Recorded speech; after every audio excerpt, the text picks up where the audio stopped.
தாய் மறந்தாலும் நான் மறவேன், தீக்கற்றோராய் வீட்டுவிடேன். தாய் மறந்தாலும் நான் மறவேன், தீக்கற்றோராய் வீட்டுவிடேன். என்றுரைத்தெம்மை தேற்றுகிறார், என்றும் வாக்கு மாறிடாரே, என்றும் வாக்கு மாறிடாரே. ஜெய கிறிஸ்து முன் செல்கிறார், ஜெயமாக நடத்திடுவார். ஜெய கிறிஸ்து முன் செல்கிறார், ஜெயமாக நடத்திடுவார். ஜெய கீதங்கள் நாம் பாடியே ஜெய கொடியும் ஏற்றிடுவோம். ஜெயம் அல்லேலூயா அவர் நாமத்திற்கே, ஜெயம் அல்லேலூயா அவர் நாமத்திற்கே. சத்ருவின் கோட்டை தகர்ந்தொழிய சத்தியம் நீத்தியம் நிலைத்தோங்க. சத்ருவின் கோட்டை தகர்ந்தொழிய சத்தியம் நீத்தியம் நிலைத்தோங்க. சாத்தானின் சேனை நடுங்கிடவே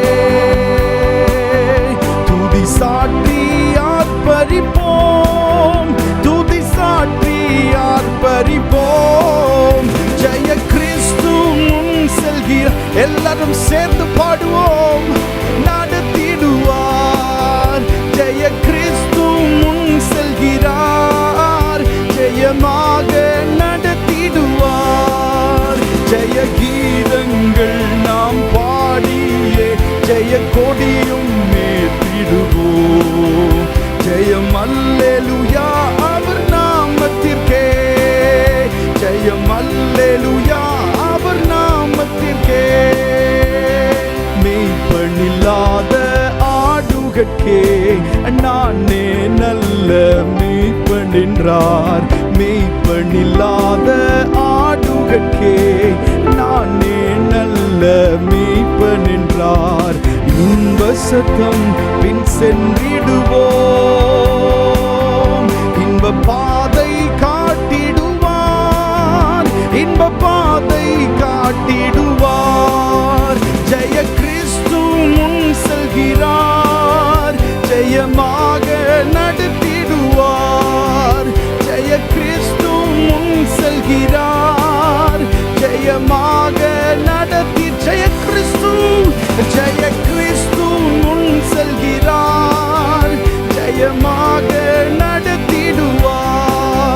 ஜெய கிறிஸ்து முன் செல்கிறார், ஜெயமாக நடத்திடுவார். ஜெய கீதங்கள் நாம் பாடியே ஜெய கொடியும் ஏற்றிடுவோம். ஜெயம் அல்லேலூயா அவர் நாமத்திற்கே, ஜெயம் அல்லேலூயா அவர் நாமத்திற்கே, ஜெயம் அல்லேலூயா அவர் நாமத்திற்கே, ஜெயம் அல்லேலூயா. கரங்கள் தட்டி ஆண்டவரை மகிமைப்படுத்துவோம்.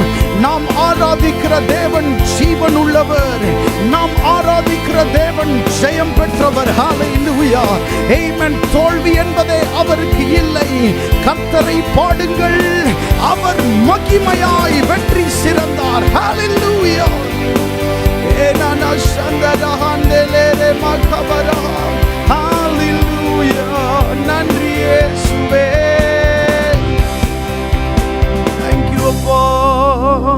ஜெய கிறிஸ்து முன் செல்கிறார், ஜெயமாக நடத்திடுவார். ஜெய கீதங்கள் நாம் பாடியே ஜெய கொடியும் ஏற்றிடுவோம். ஜெயம் அல்லேலூயா இயேசு நாமத்திற்கே, ஜெயம் அல்லேலூயா. ஆண்டவரே, உம்முடைய பிரசன்னத்திற்காக நாங்கள் நன்றி செலுத்துகிறோம்.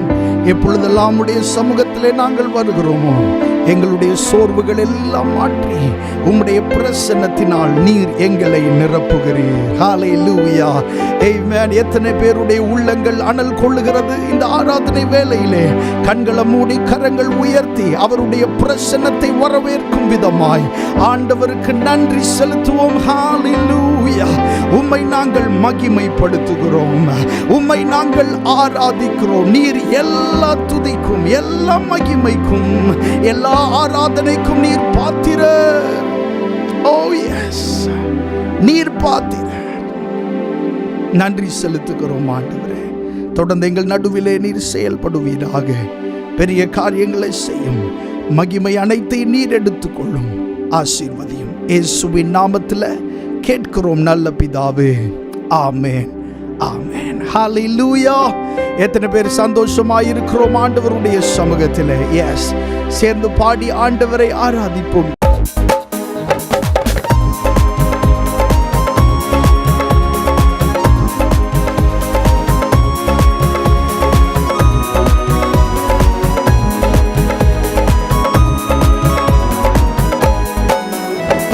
கிறிஸ்துவுக்குள் வாழும் எனக்கு எப்போதும் வெற்றி உண்டு. கிறிஸ்துவுக்குள் வாழும் எனக்கு எப்போதும் வெற்றி உண்டு. வெற்றி உண்டு, வெற்றி உண்டு, வெற்றி உண்டு. எனக்கு வெற்றி உண்டு, வெற்றி உண்டு, வெற்றி உண்டு. வெற்றி உண்டு, வெற்றி உண்டு, வெற்றி உண்டு. எனக்கு வெற்றி உண்டு, வெற்றி உண்டு, வெற்றி உண்டு. என்னென்ன துன்பம் வந்தாலும் நான் கலங்கிடவே மாட்டேன். என்னென்ன துன்பம் வந்தாலும் நான் கலங்கிடவே மாட்டேன்.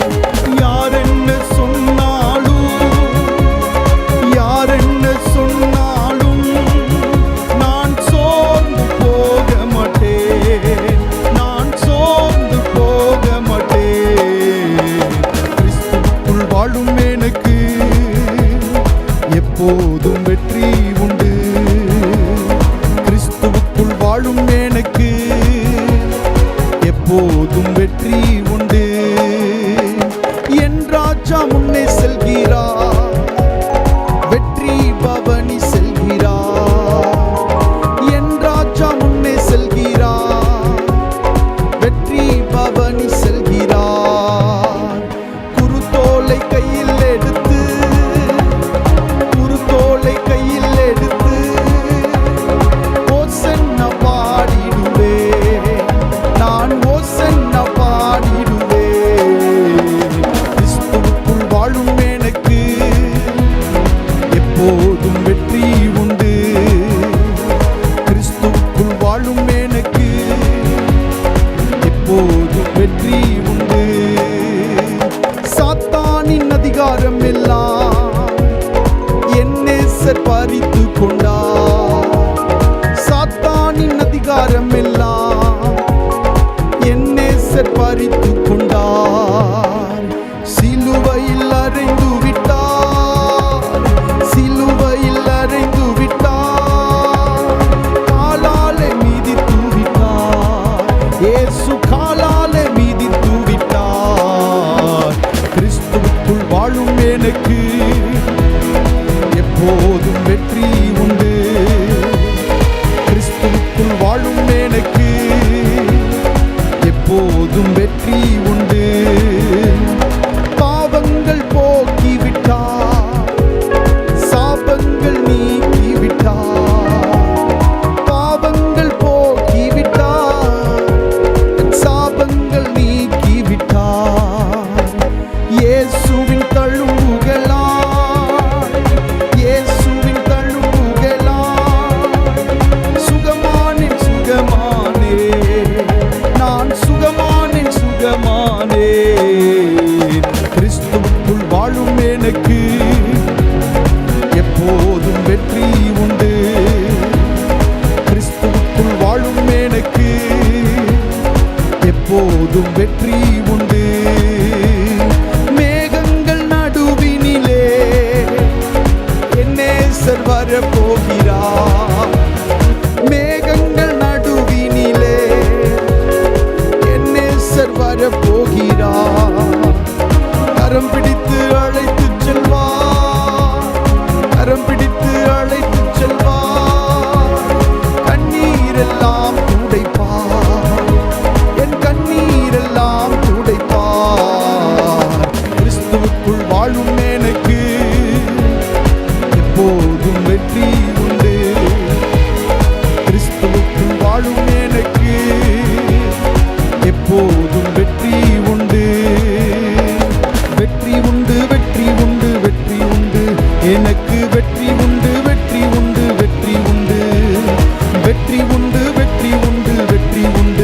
எனக்கு வெற்றி உண்டு, வெற்றி உண்டு, வெற்றி உண்டு. இயேசுவின் தழும்புகளால், இயேசுவின் தழும்புகளால் நான் சுகமானேன், சுகமானேன், நான் சுகம். Receive your healing right now. Come on. Oh, இயேசுவின் தழும்புகளால், இயேசுவின் தழும்புகளால் நான் சுகமானேன், சுகமானேன், நான் சுகமானேன், சுகமானேன். கிறிஸ்துவுக்குள் வாழும் எனக்கு எப்போதும் வெற்றி உண்டு. ஆமென். கிறிஸ்துவுக்குள் வாழும் எனக்கு எப்போதும் வெற்றி உண்டு. சாத்தானின் அதிகாரம் எல்லாம் என் நேசர் பறித்து கொண்டார். ஓ, சாத்தானின் அதிகாரம் எல்லாம் என் நேசர் பறித்து கொண்டார். சிலுவையில் அறைந்து விட்டார். சத்தமாய் காலாலே மிதித்து விட்டார், காலாலே மிதித்து விட்டார். கிறிஸ்துவுக்குள் ஹல்லேலூயா எப்போதும் வெற்றி உண்டு. கிறிஸ்துவுக்குள் வாழும் எனக்கு எப்போதும் வெற்றி உண்டு. என்னென்ன துன்பம் வந்தாலும் நான் கலங்கிடவே மாட்டேன். என்னென்ன துன்பம் வந்தாலும் நான் கலங்கிடவே மாட்டேன். யார் என்ன சொன்னாலும், யார் என்ன சொன்னாலும் நான் சோர்ந்து போக மாட்டேன், நான் சோர்ந்து போக மாட்டேன். யார் என்ன சொன்னாலும், யார் என்ன சொன்னாலும், ஓ, யார் என்ன சொன்னாலும் நான் சோர்ந்து போக மாட்டேன், நான் சோர்ந்து போக மாட்டேன். சிலுவையில் அறைந்து விட்டார். சிலுவையில் உங்களுக்கு விரோதமாய் எழும்பி இருக்கிற சாத்தானின் அதிகாரத்தை இயேசு 2000 ஆண்டுகளுக்கு முன்பாகவே சிலுவையிலே அறைந்து, ஆமென், அவனை காலாலே மிதித்து வெற்றி சிறந்தவராய் அவர் இன்றைக்கும் இருக்கிறார்.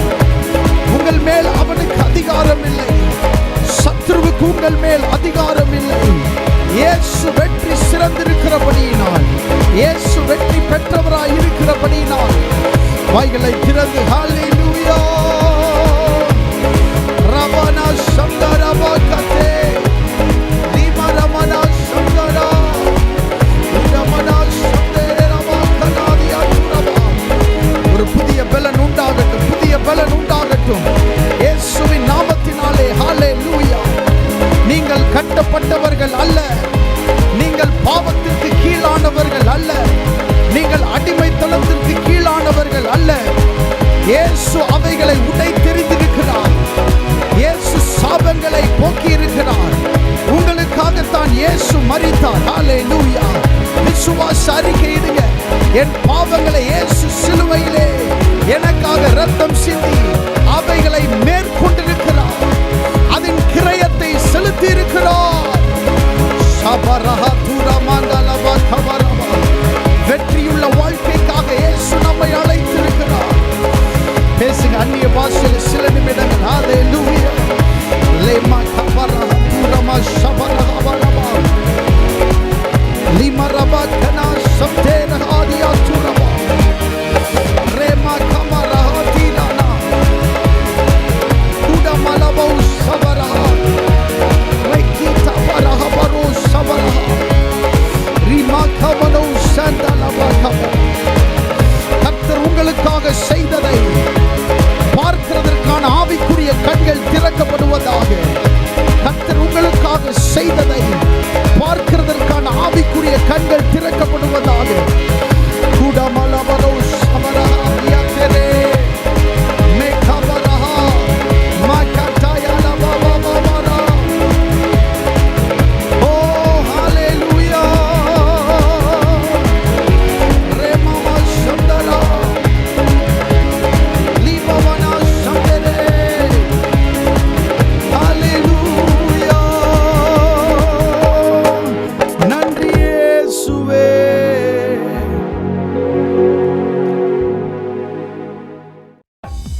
பாவங்கள் போக்கவே சாபங்கள் நீக்கவே பூலோகம் வந்தாரையா. மனிதனை மீட்கவே பரலோகம் திறக்கவே சிலுவையை சுமந்தாரையா. பாவங்கள் போக்கவே சாபங்கள் நீக்கவே பூலோகம் வந்தாரையா. மனிதனை மீட்கவே பரலோகம் திறக்கவே சிலுவையை சுமந்தாரையா. கண்ணீரை துடைத்தாரையா, சந்தோஷம் தந்தாரையா. கண்ணீரை துடைத்தாரையா, சந்தோஷம் தந்தாரையா.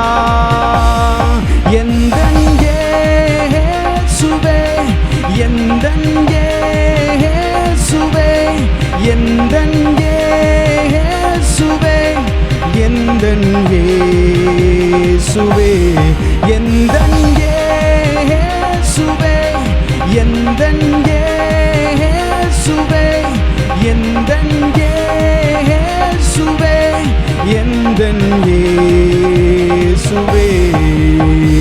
தங்கத்தை கேட்கவில்லை, வைரத்தை கேட்கவில்லை, உள்ளத்தை கேட்டாரையா. ஆஸ்திய கேட்கவில்லை, அந்தஸ்த கேட்கவில்லை, உள்ளத்தை கேட்டாரையா. தங்கத்தை கேட்கவில்லை, வைரத்தை கேட்கவில்லை, உள்ளத்தை கேட்டாரையா. ஆஸ்திய கேட்கவில்லை, அந்தஸ்த கேட்கவில்லை, உள்ளத்தை கேட்டாரையா. நான் தேடி போகவில்லை, என்ன தேடி வந்தாரையா. நான் தேடி போகவில்லை, என்ன தேடி வந்தாரையா.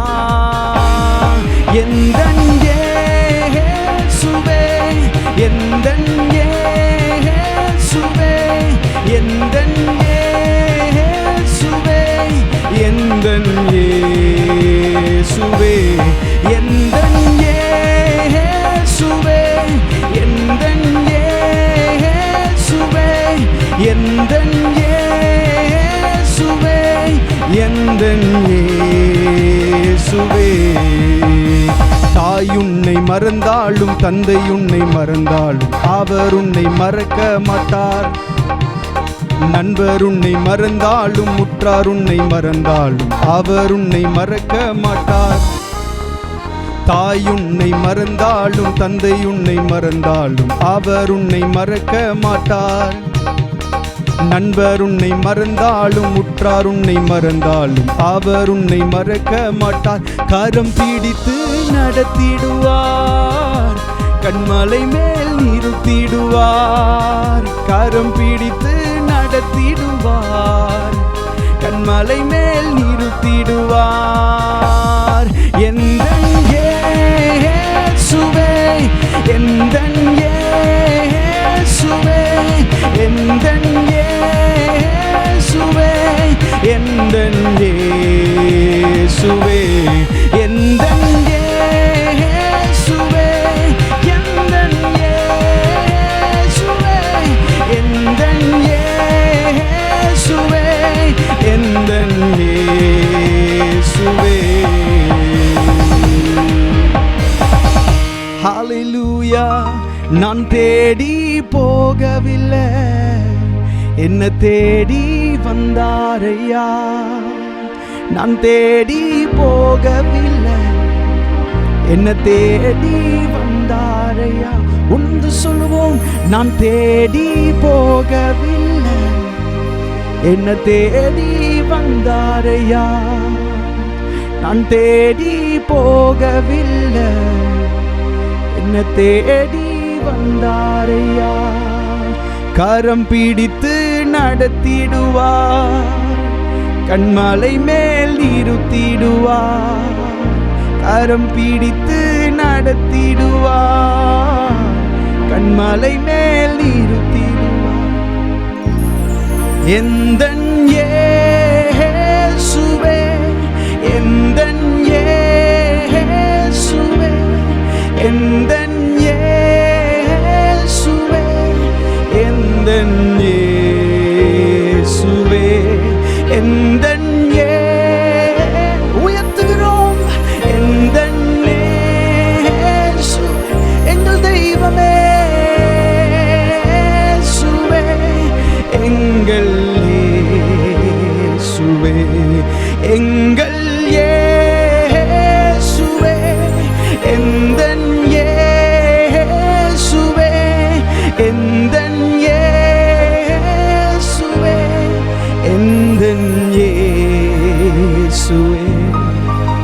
கண்களை மூடி கரங்களை அசைத்து நாம் தேடி போகல, நம்மை தேடி வந்தார். ஹல்லேலூயா, ஹல்லேலூயா. எங்களை தேடி வந்த தெய்வமே, பாவத்திலே உளையான சேற்றிலே உழன்று போயிருந்த எங்களை தேடி வந்த இயேசுவே, எங்கள் பாவங்கள் கழுவினவரே, எங்கள் சாபங்களை உடைத்தவரே, உமக்கே ஆராதனை. ஹல்லேலூயா. நன்றி இயேசுவே, நன்றி இயேசுவே. வாய்களை திறந்த ஆண்டவருக்கு நன்றி செலுத்துவோம். இந்த காலை நேரத்திலே அவர் நம்மேல் வைத்த கிருபை பெரியது, அவர் நம்மேல் வைத்த இரக்கம் பெரியது, அவர் நம்மேல் வைத்த அன்பு பெரியது. ஹல்லேலூயா. தொடர்ந்து நாம் பாடி ஆண்டவரை ஆராதிப்போம். ஆவியானவரே, உம்மை வாஞ்சிக்கிறேன், உம்முடைய மகிமையின் பிரசன்னம் நிறைவாய் இறங்கட்டும். இந்த வேளையிலே சேர்ந்து பாடி ஆண்டவரை மகிமைப்படுத்துவோமா? ஆவியானவரே, உம்மை வாஞ்சிக்கிறேன். சேர்ந்து பாடுவோம். ஆமென்.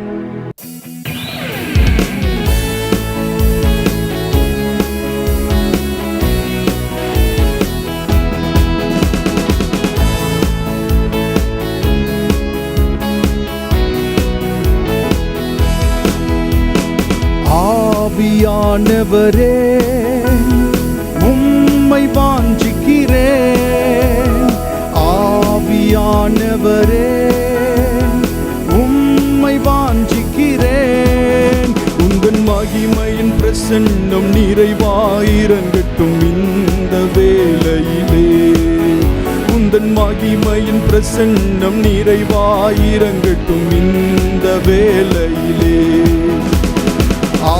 ஆவியானவரே, உம்மை வாஞ்சிக்கிறேன்.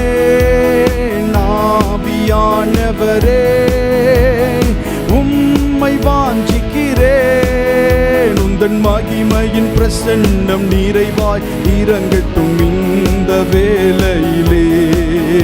உந்தன் மகிமையின் பிரசன்னம் நிறைவாய் இறங்கட்டும் இந்த வேளையிலே. ஆவியிலே களி கூறவே என்றென்றும் விரும்புகிறேன். வாஞ்சிக்கிறேன் என்னாலுமே உந்தன் சமூகத்தையே. ஆவியிலே களி கூறவே என்றென்றும் விரும்புகிறேன். வாஞ்சிக்கிறேன் என்னாலுமே உந்தன் சமூகத்தையே. காண்கையிலே ஆவியில் நிரம்புகிறேன். பாடி உம்மை துதிக்கையிலே பரவசம் கொள்ளுகிறேன். நேசமுகம் காண்கையிலே ஆவியில் நிரம்புகிறேன். பாடி உம்மை துதிக்கையிலே பரவசம் கொள்ளுகிறேன். ஆவியானவரே, உம்மை வாஞ்சிக்கிறேன். ஆவியானவரே, உம்மை வாஞ்சிக்கிறேன். உந்தன் மகிமையின் பிரசன்னம் நிறைவாய் இறங்கட்டும் இந்த வேளையிலே. உந்தன் மகிமையின் பிரசன்னம் நிறைவாய் இறங்கட்டும் இந்த வேளையிலே. தாவீது போல் மகிழ்ந்திடவே சமூகம் வேண்டுகிறேன். ஆடி பாடி துதித்திடவே விடுதலை ஈந்திடுமே.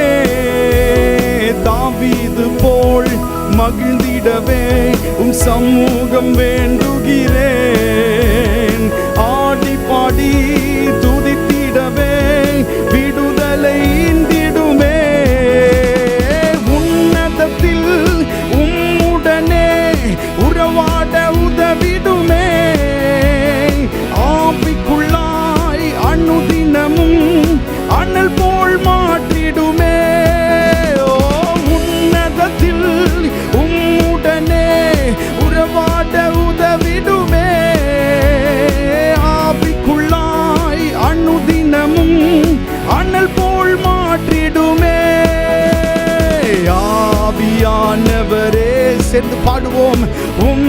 உம்மை வாஞ்சிக்கிறேன்.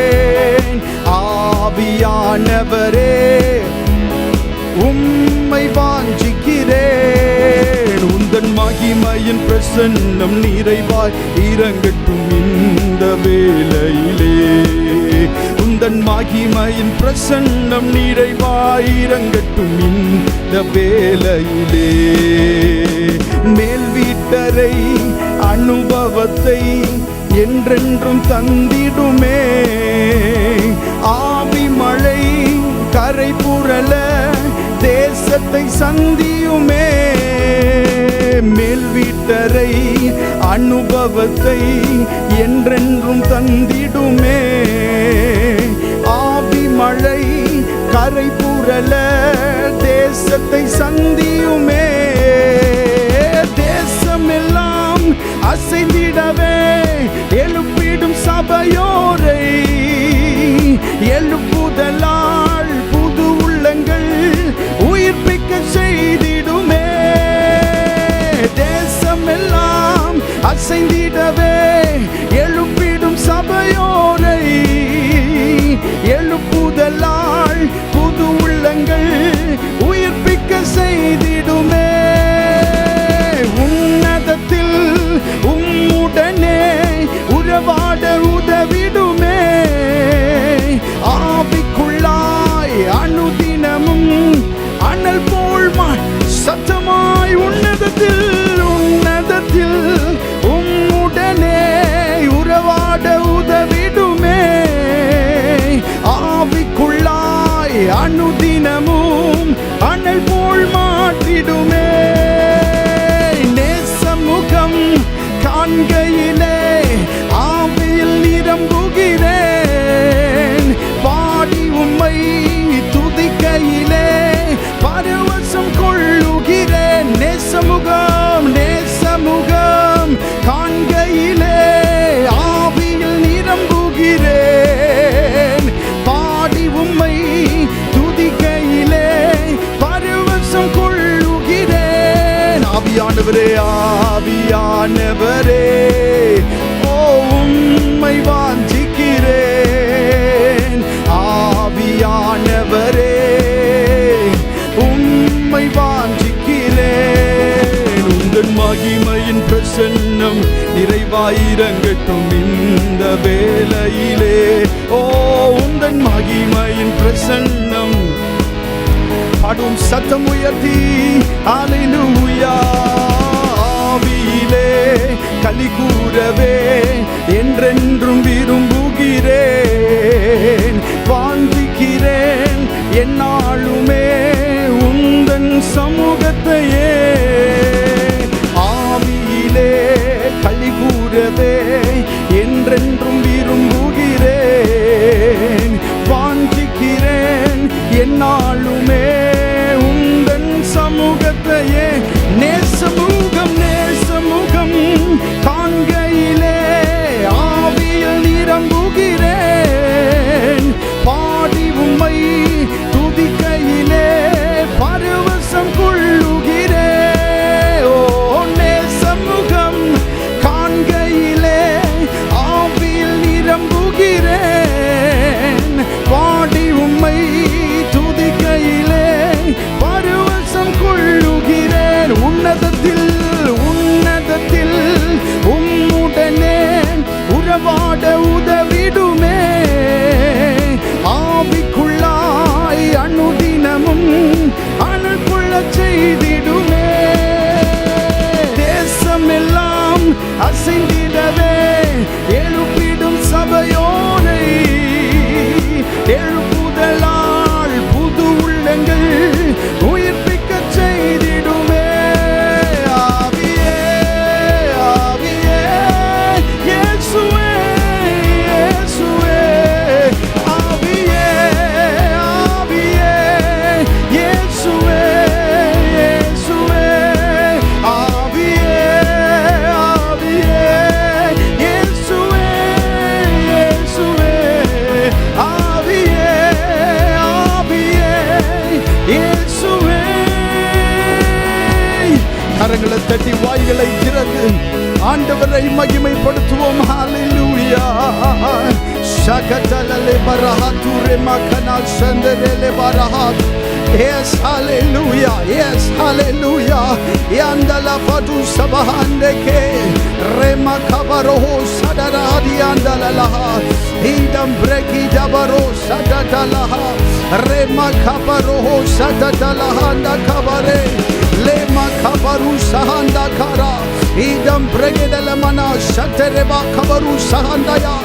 Idam breki tahatu sahanda kadadi rema kabaru sahanda kadadi aterele bakade eda baru sahanda kada rikreheda baru sahanda ke rema kabaru sahanda katu sekadaba ikrekete lekete barusa rema kabakata yakatere reba kabaru sahanda kala idam bregida sekete rabakabara udam breda shadabada rigadadadada rema mama kabada talaha tire kabarusa ikata sekete lebrekita barusa pakata ita pakuda barahate rema kabarusa handa kada ikate kete libikato rema kabarusa handa ya விடுதலை இயேசுவின் நாமத்தினாலே இயேசுவின் இரத்தத்தினாலே யாக்கபருச ஹந்தயா ரிபா கபரா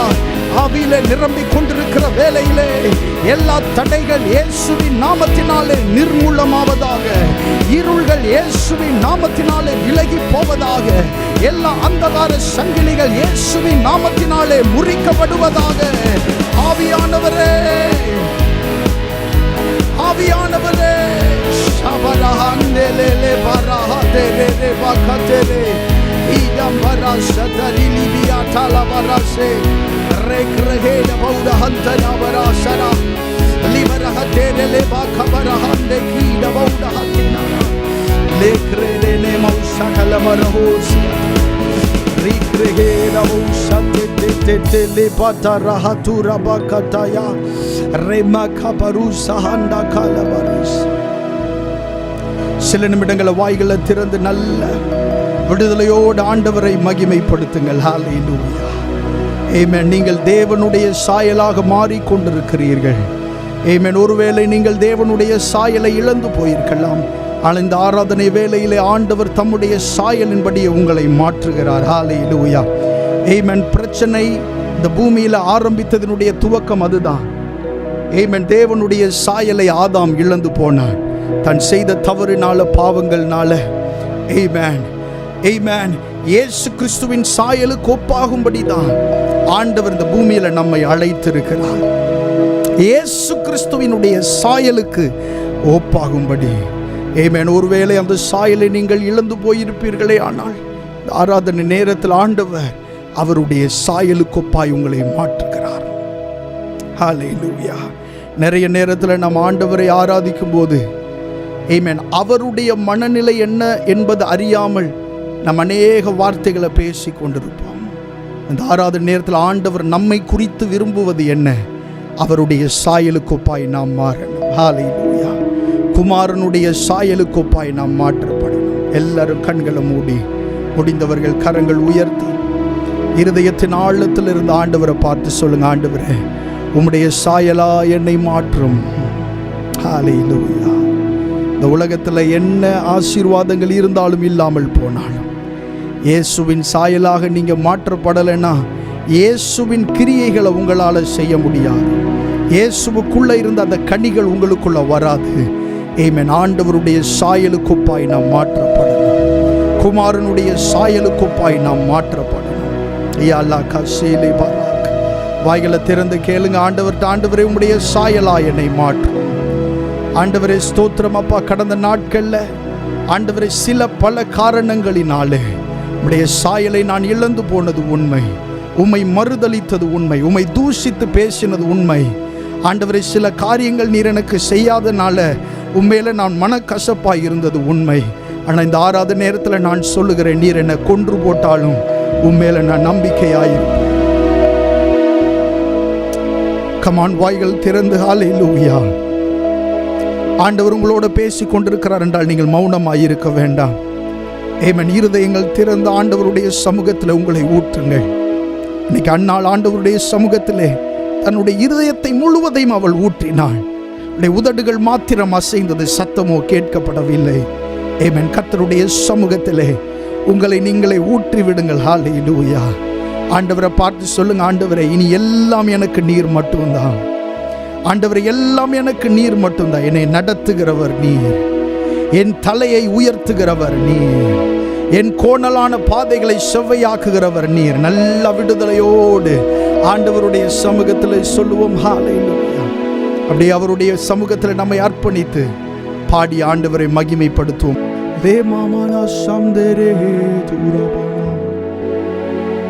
Let your kingdom come, Lord. உம்முடைய ராஜ்யம் வருவதாக. Let your kingdom come, oh God. உம்முடைய ராஜ்யம் வரணுமே. இயேசு கிறிஸ்து தம்முடைய சீஷர்களுக்கு சொல்லிக் கொடுத்த அந்த ஜெபத்தில் அவர் சொன்ன வார்த்தை, பரமண்டலங்களில் இருக்கிற எங்கள் பிதாவே, உம்முடைய நாமம் பரிசுத்தப்படுவதாக, உம்முடைய ராஜ்யம் வருவதாக. இயேசுவின் ராஜ்யம் வரணும்.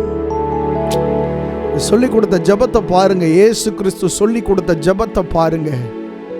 இயேசுவின் ராஜ்யம் வரணும்னு நம்ம ஜெபம் பண்ணணுமா? கரங்களை உயர்த்தி சொல்லுங்க, உங்க குடும்பத்தில் இயேசுவின் ராஜ்யம் வரணும். கரங்களை உயர்த்தி சொல்லுங்க, ஆண்டவர் உம்முடைய ராஜ்யம் வரட்டும்பா, உங்க ஆளுகை வரட்டும்பா, எங்க குடும்பத்தில் உங்க ஆளுகை வரட்டும்பா, எங்க ஊழியத்தில் உம்முடைய ஆளுகை வரட்டும்பா. ராஜ்யம்னா ஆளுகை, அவருடைய ராஜ்யம் அப்படின்னா ஆளுகை வரணும். அவருடைய ஆளுகை உங்க குடும்பத்தில் எந்த விதமான ஆளுகை இருந்தாலும் இயேசுவின் ஆளுகை வரும்போது சில ராஜ்யங்கள் பின்னிட்டு திரும்பித்தான் ஆகணும், சில ராஜ்யம் பின்னிட்டு ஓடித்தான் ஆகணும். ஏன்னா இயேசுவின் ராஜ்யம் மல்பர் வஹந்த ரேஹத்துடாயா இடம் பிரகடல மஹசரதி அந்தரா. ஆமென். இப்பொழுது இயேசுவின் ராஜ்யம் உங்களுடைய குடும்பத்துக்குள்ள வருது, உங்களுடைய வாழ்க்கைக்குள்ள வருது, உங்களுடைய தனிப்பட்ட வாழ்க்கைக்குள்ள வருகிறது. இயேசுவின் ராஜ்யம். ஆமென்.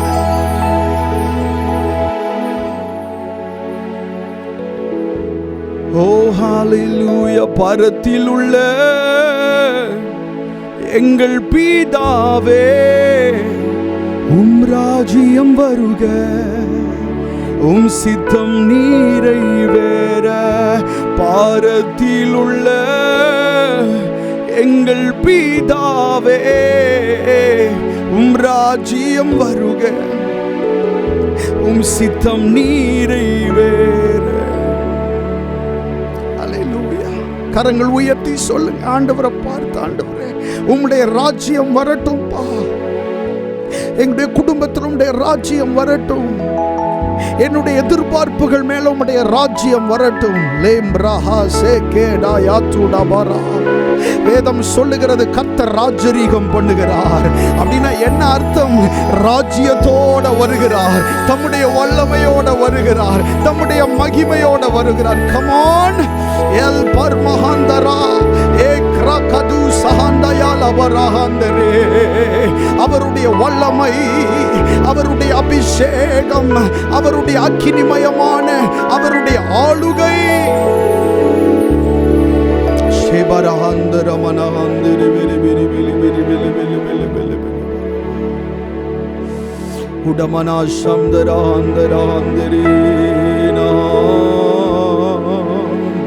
வருக வருக வருக வருக, உம்முடைய ராஜ்யம் வருக, உம்முடைய ராஜ்யம் வரட்டும்பா. Let your kingdom come, Daddy. Let your kingdom come, Father. இந்த ஆராதனை ஏதோ செய்துவிட்டு போவதற்காக அல்ல. ஆமென். கர்த்தருடைய ராஜ்யம் வல்லமையோடு உங்களுடைய மேலே இறங்கி வருகிறது, உங்களுடைய வீடுகளுக்குள்ளா இறங்கி வருகிறது. உடவா சதரவா கபரா.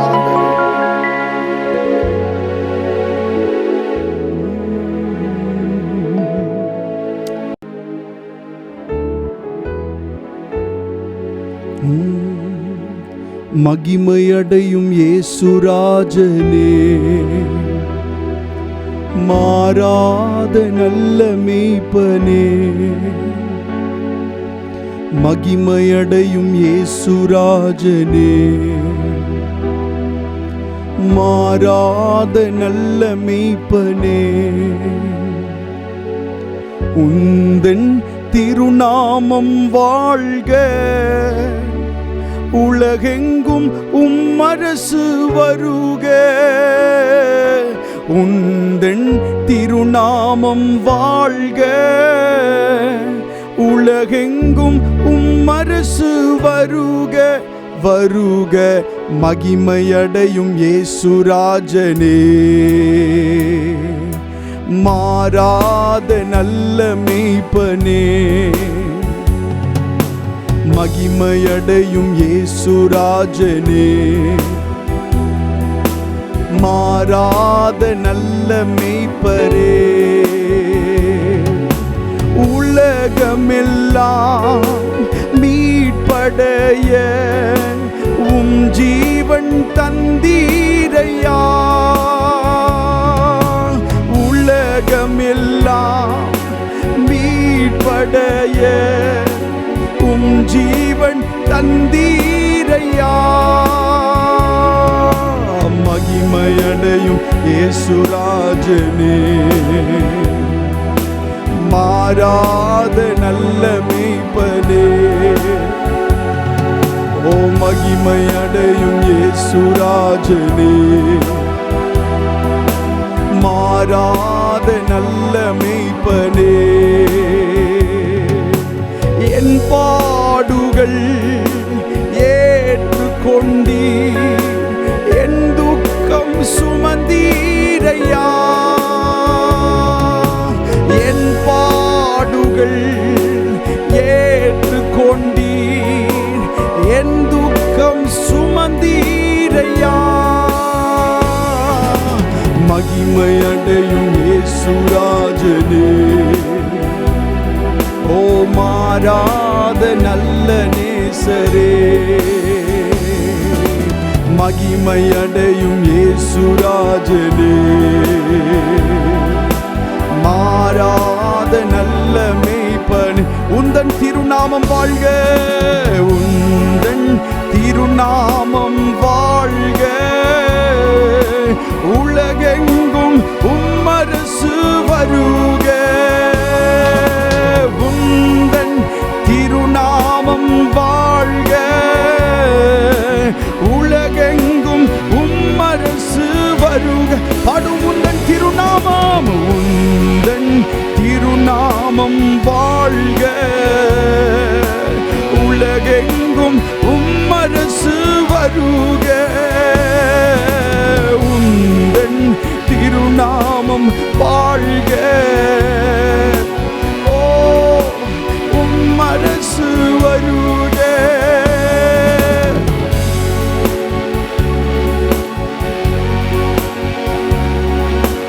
உந்தன் திருநாமம் வாழ்க. உலகெங்கும் உம்மரசு வருக. உந்தன் திருநாமம் வாழ்க. உலகெங்கும் உம்மரசு வருக. உம்முடைய ராஜ்யம் வரணும், ராஜ்யம் வரணும், ராஜ்யம் வரணும். உங்க ஆளுக வரணும்பா. இயேசுவின் ஆளுக வரணும். இந்த ஆராதனையில ஆண்டவர் உம்மை ஆராதிக்கிற பிள்ளைகள் மேல உங்களுடைய ராஜ்யம் வரட்டும், உங்க ஆளுக வரட்டும்பா. எங்க மேல உம்முடைய ஆளுக வரட்டும்பா. என் மேல உம்முடைய ஆளுக வரட்டும்பா. ஆராதிக்கிற ஒவ்வொரு தேவ பிள்ளைகள் மேல உம்முடைய ஆளுக வரட்டும்பா. உம்முடைய ராஜ்யம் வரட்டும்பா. உடபலா சதரஹந்தரபா எல் மாம்ரஹா சரபா உடபராலே மஹந்தரபா. இருளின் ராஜ்யத்தில் இருந்து ஒளியின் ராஜ்யத்திற்குள்ள அழைத்து கொண்டு வந்தவரே, இன்னும் வேற ராஜ்யத்தினுடைய வல்லமை கிரியை செய்கிறத பார்க்க முடிகிறது, கேட்க முடிகிறது. இந்த ஆராதனை வேளையில இயேசுவின் ராஜ்யம் தம்முடைய பிள்ளைகள் மேல வரட்டும். வருகிறதற்காக நன்றி. நல்ல கரங்களை தட்டி அதை ரிசீவ் பண்ணுங்க, பெற்றுக்கொள்ளுங்க. ஆண்டவருடைய ராஜ்யம் உங்க மேல வருகிறது. இயேசு கிறிஸ்துவின் ராஜ்யம் உங்க மேல வருது. அன்பின் குமாரனுடைய ராஜ்யம் உங்க மேல வருது. ஹல்லேலூயா. ராஹா துடாவா சதரே ஹெதரே மானா மால்பார் பஹந்தரே துடாயாலாஸ். Yes, Father, we bless your name. Hallelujah. உம்முடைய நல்ல நாமம் வாழ்த்தப்படுவதாக. பரிசுத்த ஆவியானவரே, நீர் மாத்திரம் உயர்ந்திருப்பீராக. உம்முடைய நல்ல நாமத்தை மகிமைப்படுத்துகிறோம். இந்த ஆராதனையிலே வல்லமையோடே தேவன் இறங்கினதற்காக நன்றி. ஆண்டவரே ஸ்தோத்திரம். தம்முடைய வார்த்தையினாலே சாமுவேலுக்கு தம்மை வெளிப்படுத்தின தெய்வம் இந்த நாளிலே உம்முடைய வார்த்தைகளினாலே உம்மை வெளிப்படுத்தினதற்காக நன்றி. அப்பா, இந்த ஆராதனையினுடைய ஒவ்வொரு பகுதிகளும் தேவனுடைய பிரசன்னம் நிறைந்ததாய், தேவனுடைய கிருபைகள் நிறைந்ததாய் இருக்கட்டும். ஆண்டவரே, தொடர்ந்து தம்முடைய பிள்ளைகளோடு தேவன் அசைவாடுவீராக.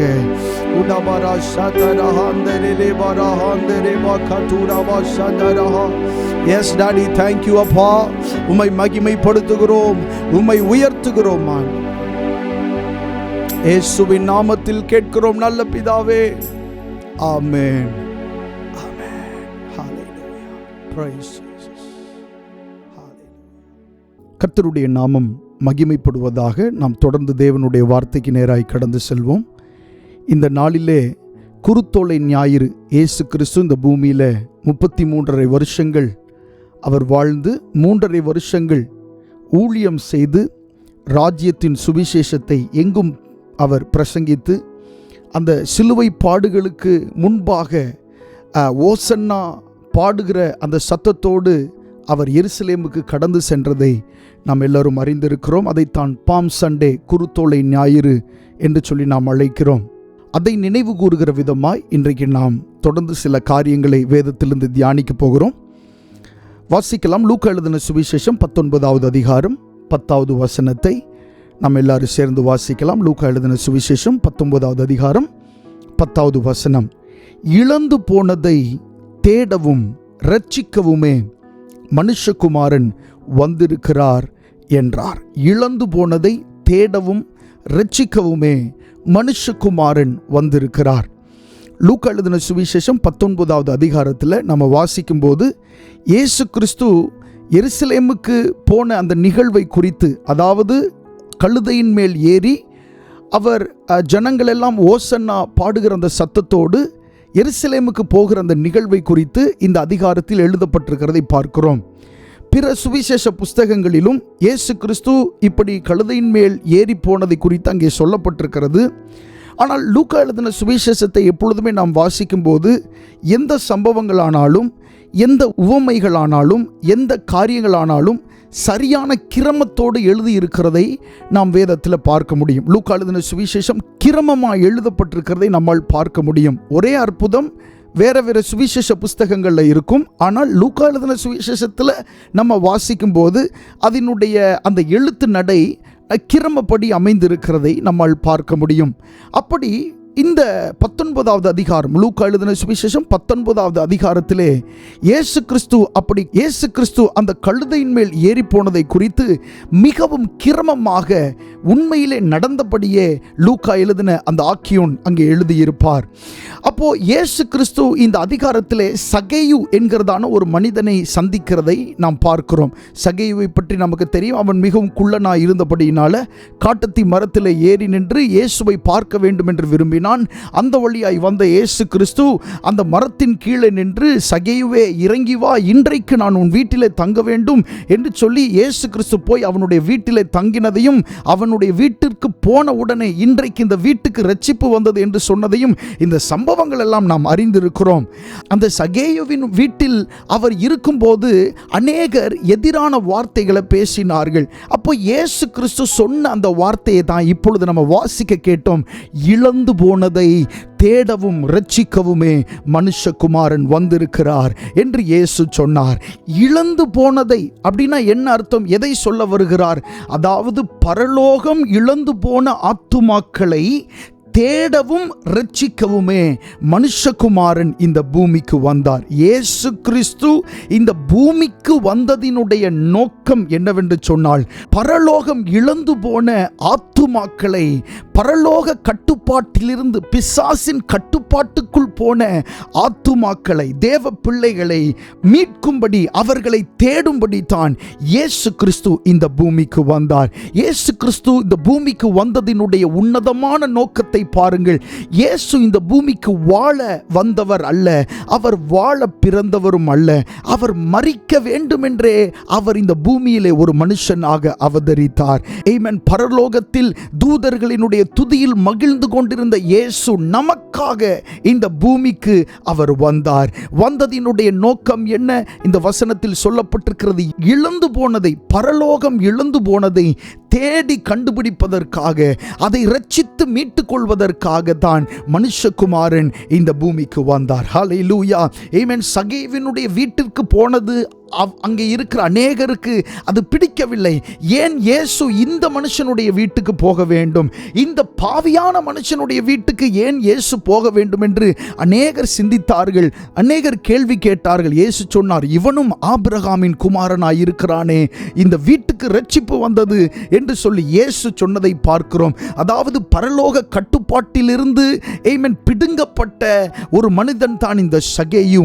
அந்த இழந்து போன, அந்த பரலோக இழக்கப்பட்ட அந்த ஆத்மாவாகிய அந்த சகேயுவை தேடும்படி, மீட்டெடுக்கும்படி இயேசு கிறிஸ்து இந்த பூமிக்கு வந்தார். சகேயுவுக்காக மாத்திரம் அல்ல, ஆமென், அந்த தலைமுறையிலும் சரி, இன்றைக்கு பிறந்து கொண்டிருக்கிற இந்த தலைமுறையிலும் சரி, இனி எத்தனை வருஷங்கள் இந்த பூமி இருந்தாலும், எத்தனை தலைமுறை பிறந்தாலும், ஆமென், பிறக்கிற ஒவ்வொருவரிலும் தேவனுக்கு சொந்தமானதை ஆமென் அவர் தேடும்படியாகவும் ரட்சிக்கும்படியாகவும் தான் இயேசு கிறிஸ்து இந்த பூமிக்கு வந்தார். கர்த்தருடைய நாமம் மகிமை படுவதாக.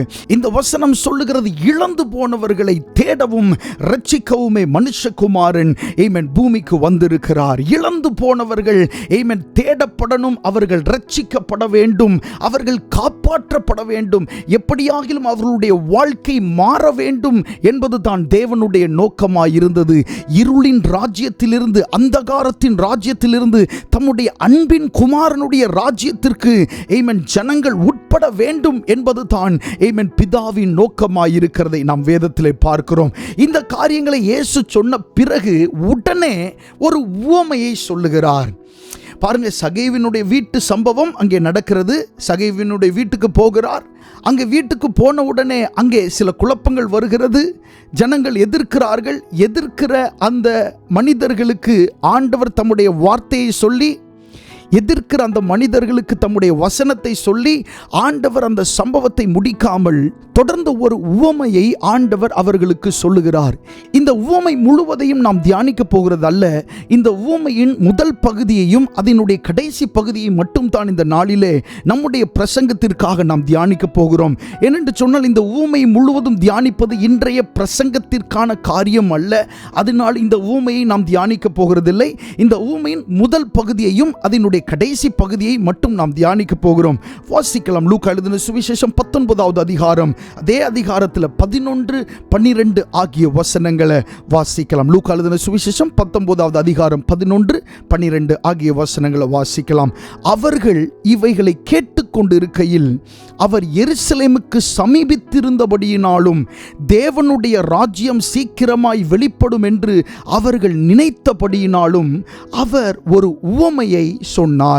பிரபு ஆகிய ஒருவன் ஒரு ராஜ்யத்தை பெற்றுக்கொண்டு திரும்பி வரும்படி தூர தேசத்துக்கு போக புறப்பட்டான். பாருங்க, 11வது வசனத்தில் சொல்லப்பட்டிருக்கிறது, அவர்கள் இவைகளை கேட்டுக்கொண்டிருக்கையில், எவைகளை? இயேசு சொல்லிக் கொண்டிருந்த காரியங்களை அவர்கள் கேட்டுக்கொண்டிருக்கையில் அவர் எருசலேமுக்கு சமீபித்திருந்தபடியினாலும் என்று சொல்லப்பட்டிருக்கிறது. பாருங்க, இயேசு கிறிஸ்துவுக்கு நன்றாய் தெரியும், இன்னும் ஒரு சில நாட்களில் நாளில் அவரை சிலுவையில் அறைய போகிறார்கள் என்று இயேசுவுக்கு நன்றாய் தெரியும். அவர் எருசலேமுக்கு சமீபமாய் வந்தது. எத்தனையோ முறை எருசலேமுக்கு வந்திருக்கிறார், பல முறை எருசலேமுக்கு வந்திருக்கிறார்.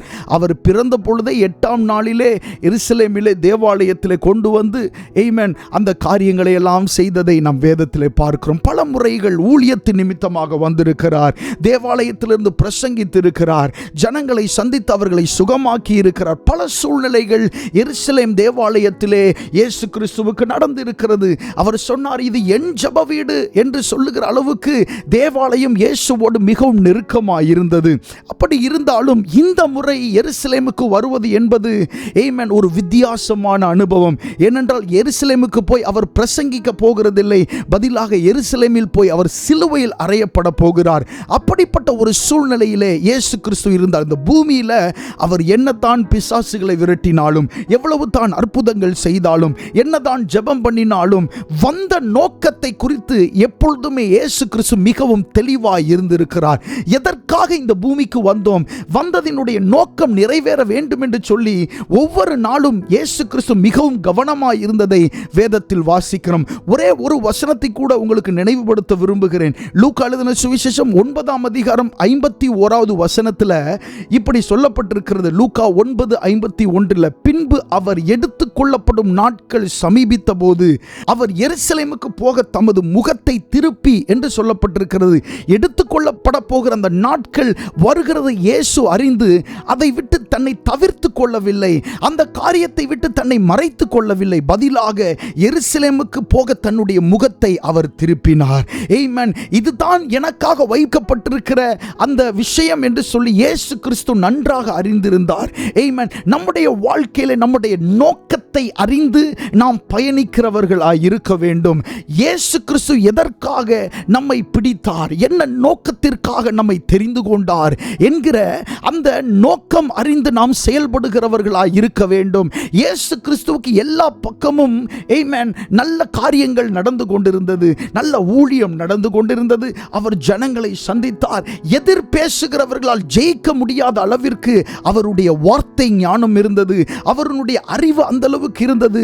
அற்புதங்களை செய்தார், அடையாளங்களை செய்தார். இந்த பூமியிலே தம்மை ஜீவனுள்ள தேவன் என்று சொல்லி அவர் நிரூபித்துக் கொண்டே இருந்தார். அப்படி அவர் செய்து கொண்டிருந்தாலும், எல்லா காரியங்களும் சாதகமாக இருந்தாலும், பிதாவானவர் அவருக்கு என்ன பாதையை இந்த பூமியிலே கொடுத்தாரோ அதை நிறைவேற்ற வேண்டும் என்கிற ஒரு கவனம் உடையவராய் இயேசு கிறிஸ்து இருந்ததை நாம் பார்க்கிறோம். இந்த குருத்தோலை ஞாயிறிலே, இந்த பாம் சண்டே அன்று நாம் அறிந்து கொள்ள வேண்டிய ஒரு முக்கியமான விஷயம், ஆண்டவர் என்ன நோக்கத்திற்காக நம்மை பிடித்தாரோ அந்த நோக்கத்தை நிறைவேற்றுவதில் நாம் மிகவும் கவனம் உள்ளவர்களாய் இருக்க வேண்டும்.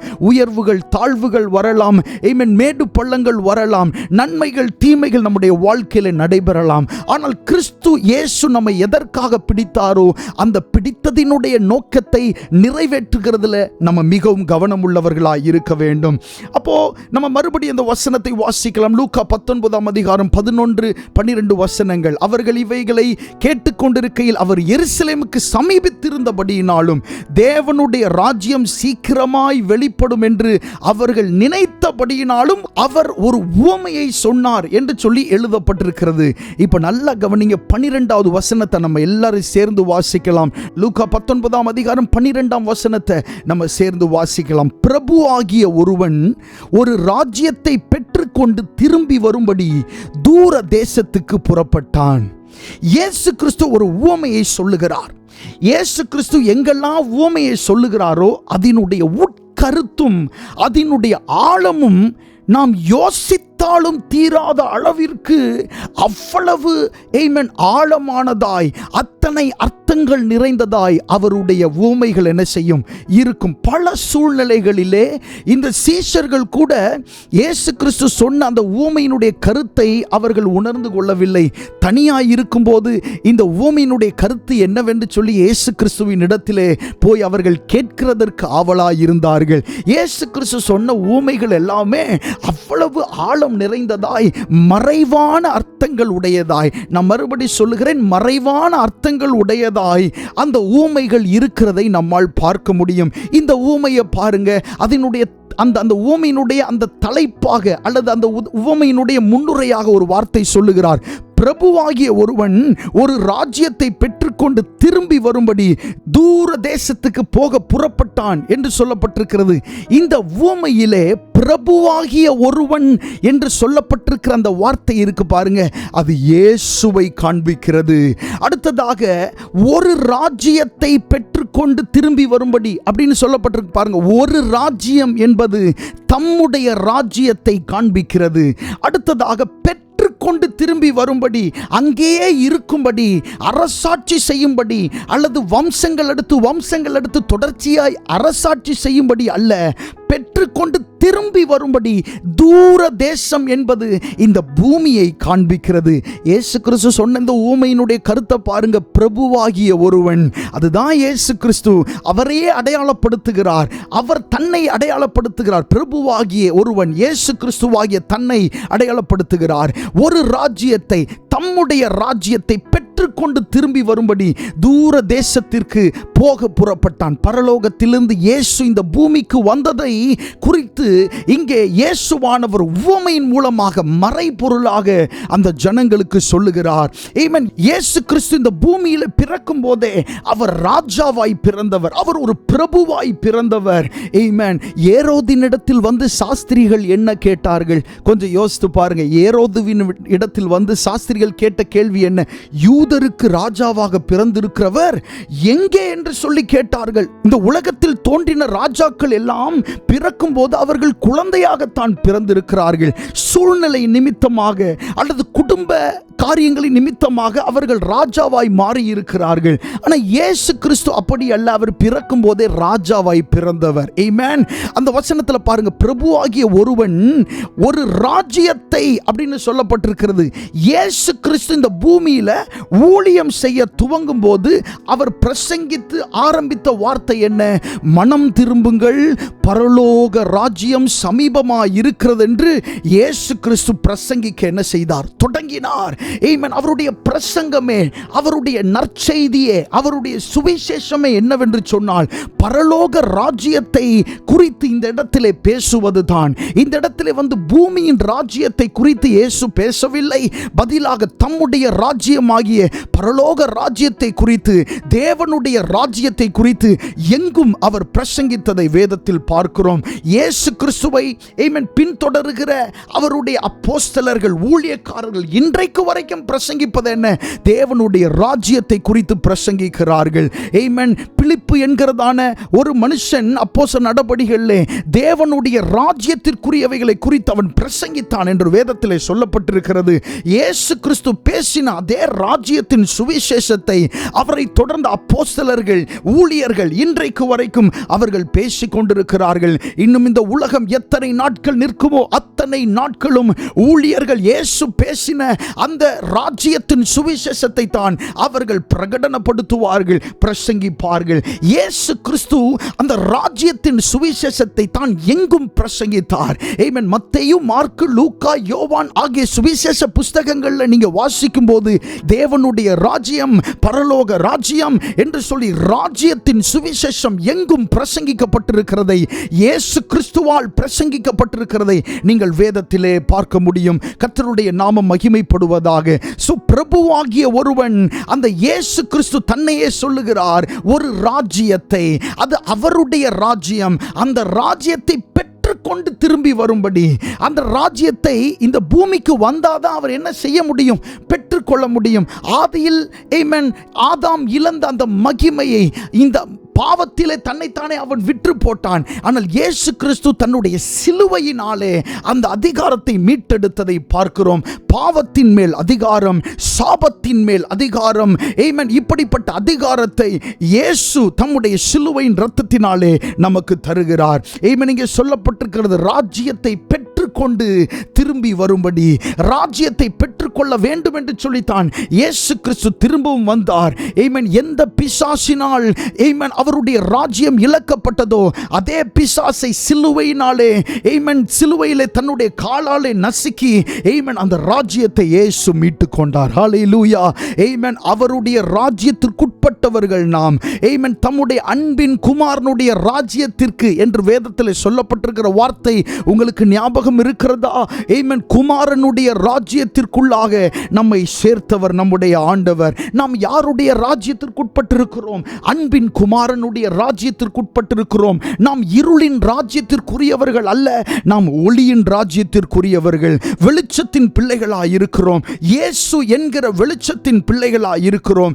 இயேசுவின் ராஜ்யமாகிய வெளிச்சத்தின் ராஜ்யத்தின் பிள்ளைகளாய் இருக்கிறோம். கர்த்தருடைய நாமம் மகிமைப்படுவதாக. இப்பொழுது இயேசு கிறிஸ்து சொன்ன வார்த்தையை பாருங்க. திரும்பி வரும்படி அப்படின்னு சொல்லப்பட்டிருக்கிறது. இங்கேயே இருக்கும்படி அல்ல. இயேசு கிறிஸ்து இந்த பூமிக்கு வந்தது இங்கேயே இருப்பதற்காக அல்ல. சீஷர்கள் ரொம்ப கலங்கினார்கள். ஐயோ, இயேசு கிறிஸ்து நம்மை விட்டு போகிறாரே என்று சொல்லி சீஷர்கள் கலங்கினார்கள். அதனால தான் அவர் சொன்னார், உங்கள் இருதயம் கலங்காது இருப்பதாக. தேவனிடத்தில் விசுவாசமாயிருங்க, என்னிடத்தில் விசுவாசமாயிருங்க. நான் போனா உங்களுக்காக ஒரு தேற்றரவாளன் அனுப்புவேன். நான் போகலைன்னா அந்த தேற்றரவாளன் உங்களிடத்தில் வரார். இப்படியெல்லாம் சொல்லி ஆமென் தம்முடைய சீஷர்களை இயேசு கிறிஸ்து ஆசுவாசப்படுத்துகிறத பார்க்கிறோம். இயேசு கிறிஸ்து இந்த பூமிக்கு வந்தது நிரந்தரமாக இங்கே இருப்பதற்கு அல்ல. இயேசு கிறிஸ்து வருகிறதற்கு முன்பாகவே அவருக்கு நன்றாக தெரியும், இந்த பூமியில 33.5 வருடம் தான் வாழ போறோன்னு அவருக்கு தெரியும்.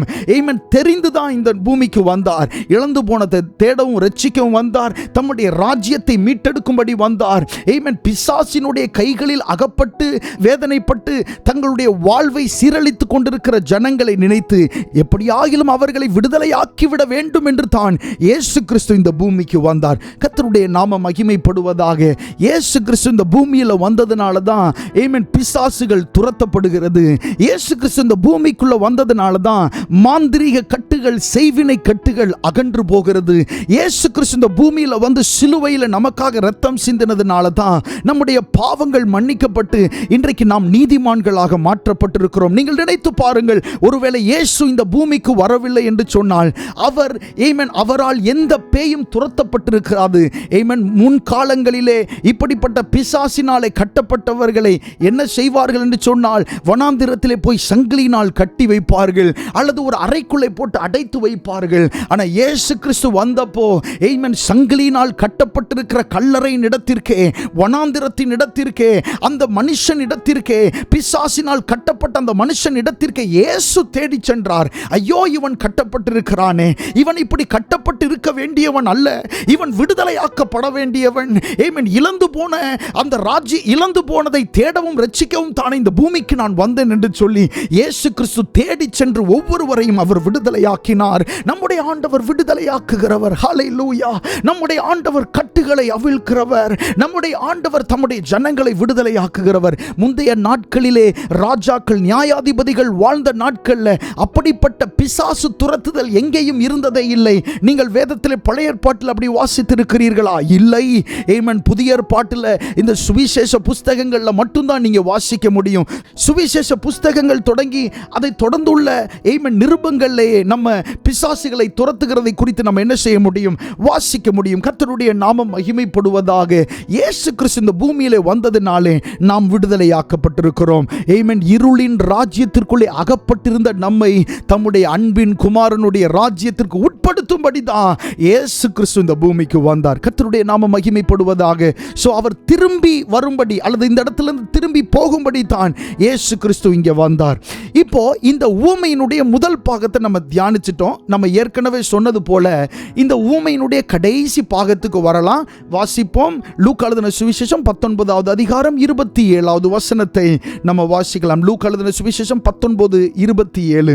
அன்றியும் தங்கள் மேல் நான் ராஜா ராஜாவாகிறதற்கு மனதில்லாதிருந்தவர்கள் ஆகிய என்னுடைய சத்துருக்களை இங்கே கொண்டு வந்து எனக்கு முன்பாக வெட்டி போடுங்கள் என்று சொன்னான் என்றார். இந்த வசனத்தை திரும்பி வாசிக்கலாம். அன்றியும் தங்கள் மேல் நான் ராஜாவாகிறதற்கு, இந்த வசனத்தில் பாருங்க, அந்த உவமையில இயேசு சொல்றார், அன்றியும் தங்கள் மேல் நான் ராஜாவாகிறதற்கு மனதில்லாதிருந்தவர்களாகிய என்னுடைய சத்துருக்களை இங்கே கொண்டு வந்து எனக்கு முன்பாக வெட்டி போடுங்கள் என்று இயேசு கிறிஸ்து உவமையாக சொல்லுகிறார். இயேசு கிறிஸ்து உவமையாய் சொல்லும் போதே அதனுடைய அர்த்தம், மறைவான அந்த கருத்தை பாருங்க. ஆமென். நான் ராஜாவாகிறதற்கு மனதில்லாதிருந்தவர்களாகிய என்னுடைய சத்துருக்கள் என்று இயேசு இங்கே சொல்லுகிறதை பார்க்கிறோம். ஒரு காரியத்தை நாம் தெளிவாய் புரிந்து கொள்ள வேண்டும்.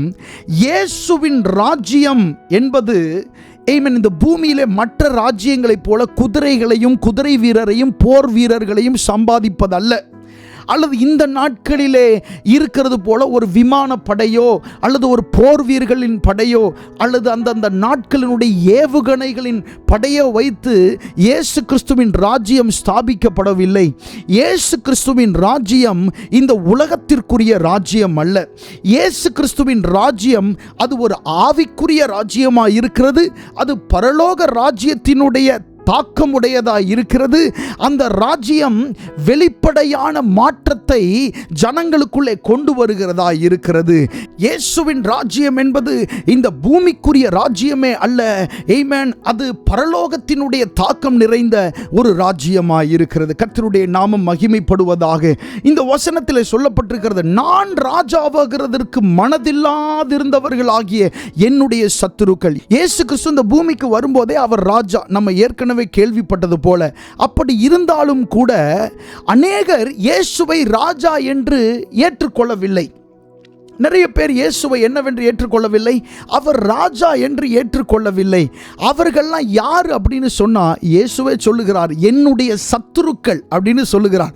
அவருடைய சத்துருக்கள் என்ன செய்கிறாங்க அப்படின்னா, அவரை ராஜா என்று ஏற்றுக்கொள்ள அவர்களுக்கு மனதில்லாதிருந்தவர்களாக இருந்தார்கள். ஆமென். நம்முடைய தேவன் நமக்கு ஆண்டவர் மாத்திரம் அல்ல, நம்முடைய இயேசு நமக்கு ஆண்டவர் மாத்திரம் அல்ல, அவர் நம்முடைய ராஜாவாக இருக்கிறார். ஹல்லேலூயா.